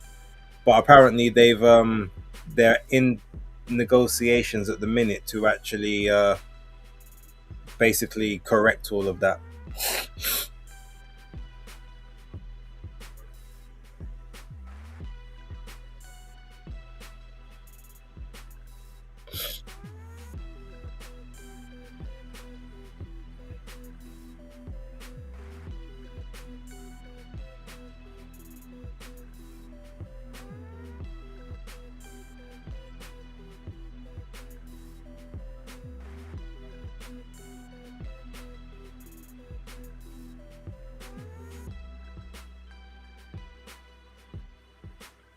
All right, well done to Boots. I'm not gonna lie. When the fight was first made, the first thing I said, "Oh, Ennis by stoppage." But the more I started to think about it, I'm like, Xander is the naturally bigger guy, and he's got a style that he has a style that Boots doesn't like. I haven't seen Xander fight this type of fight for the longest time. Like, he normally fights more on the outside. So I don't know why he decided he tried to prove that he wanted to be the bigger and badder of the two, and that was clearly the wrong game plan. Plus, but maybe he had to do that because he was dead at the weight, which everyone said. I heard stories about how difficult it was for him to make weight on this occasion. So, shout out. Maybe I'm just being biased by recency, but commentators have been getting harder and harder to listen to. I don't recall a fight this year where I haven't muted. Um, I mean, to be honest, I kind of have it on in the background, but I'm always kind of doing my own commentary, so I don't really hear what they say until well after the fact. But the Nakatani and Inoue fight, I think, was okay, personally.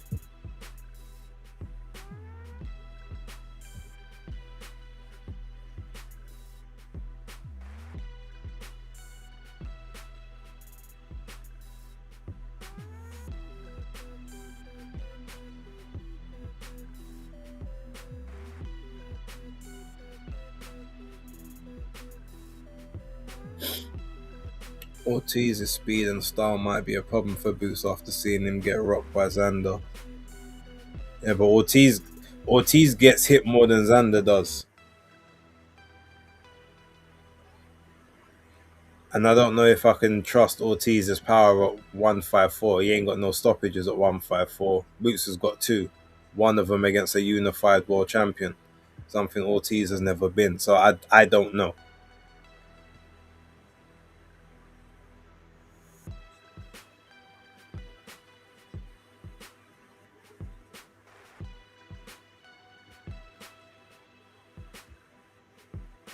Kelly versus Boots would be like Kelly versus Avanesian. So basically, Kelly early, and then Boots late.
Okay, sister, thank you for the support. Thank you for being in my corner. Um, this is here to show that nothing's impossible if you train hard, believe, and work. Something along those lines.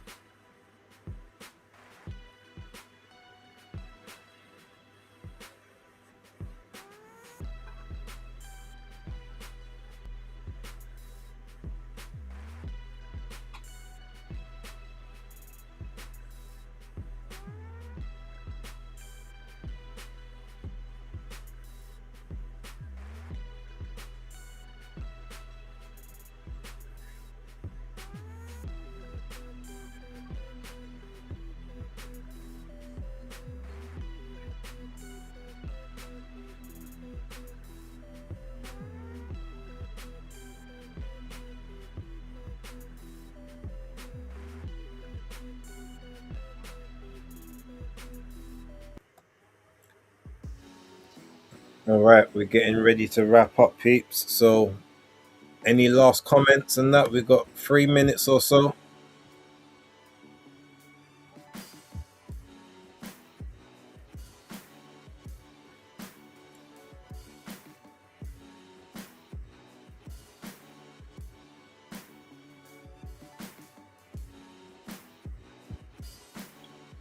I've heard Rolly and Tio Lopez fight has been made. Well, apparently it's being targeted for the 22nd of August. So, yeah, I've heard that. Um, they've clearly already been in training camp because that's what we're talking 7 weeks, 8 weeks. So,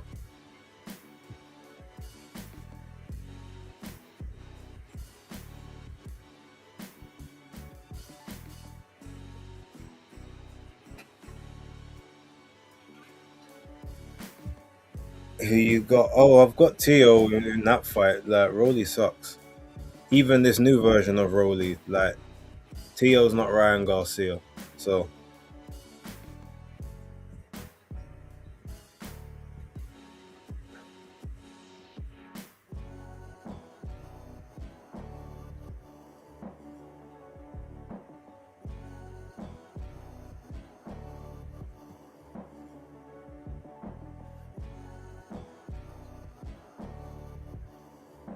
facts.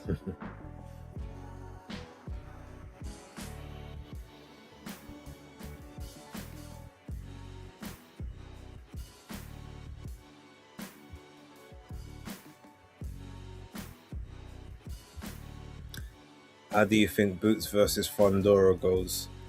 Um, I think Boots beats Fondora if he can get on the inside of the jab, because Fondora's been a lot better with his jab as of late compared to what he was several years ago. He was more trying to box on the inside. Now he actually sticks on the outside a bit more. So if he sticks on the outside, Boots will have problems getting in. But he's quick, because he's so quick. He can befuddle Fondora's legs, and Fondora has to set his legs in order to throw shots. So Romero and Belanga stealing livings. Yeah. Kayaba 360 shout off. Ennis fights like a speed demon. His tendency to run red lights could eventually catch up with him, but damn, he is entertaining to watch. Very true.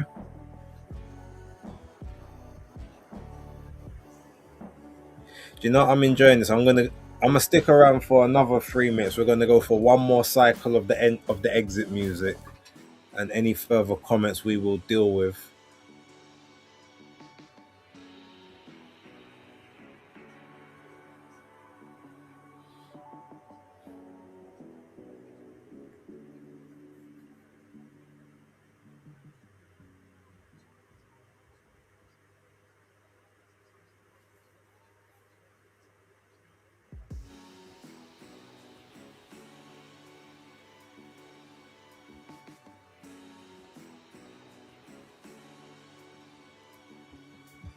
I mean, Eddie, I know you need to spill, but he's not the number one in the.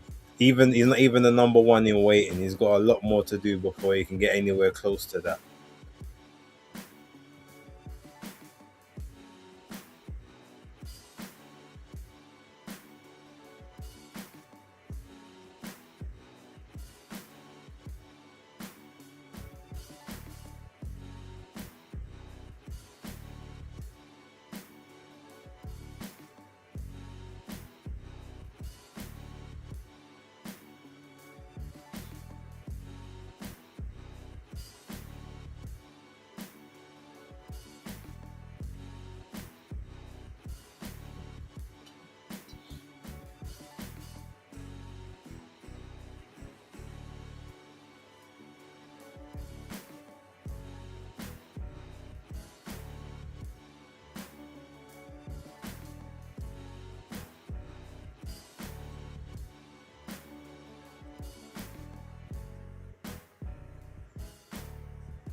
Okay, it looks like.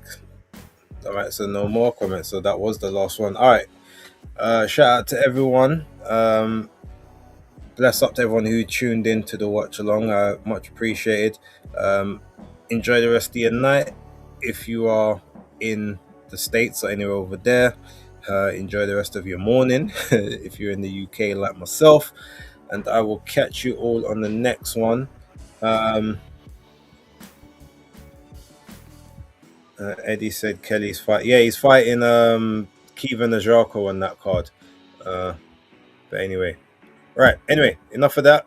I will catch you all on the next one. Appreciate you. Yeah, see you then. Till then, peace. Maybe I'ma make it, maybe I'm not. In time we'll see. But who better than me? I don't care if you agree. I ain't saying that I'm better than anyone. But who better than me?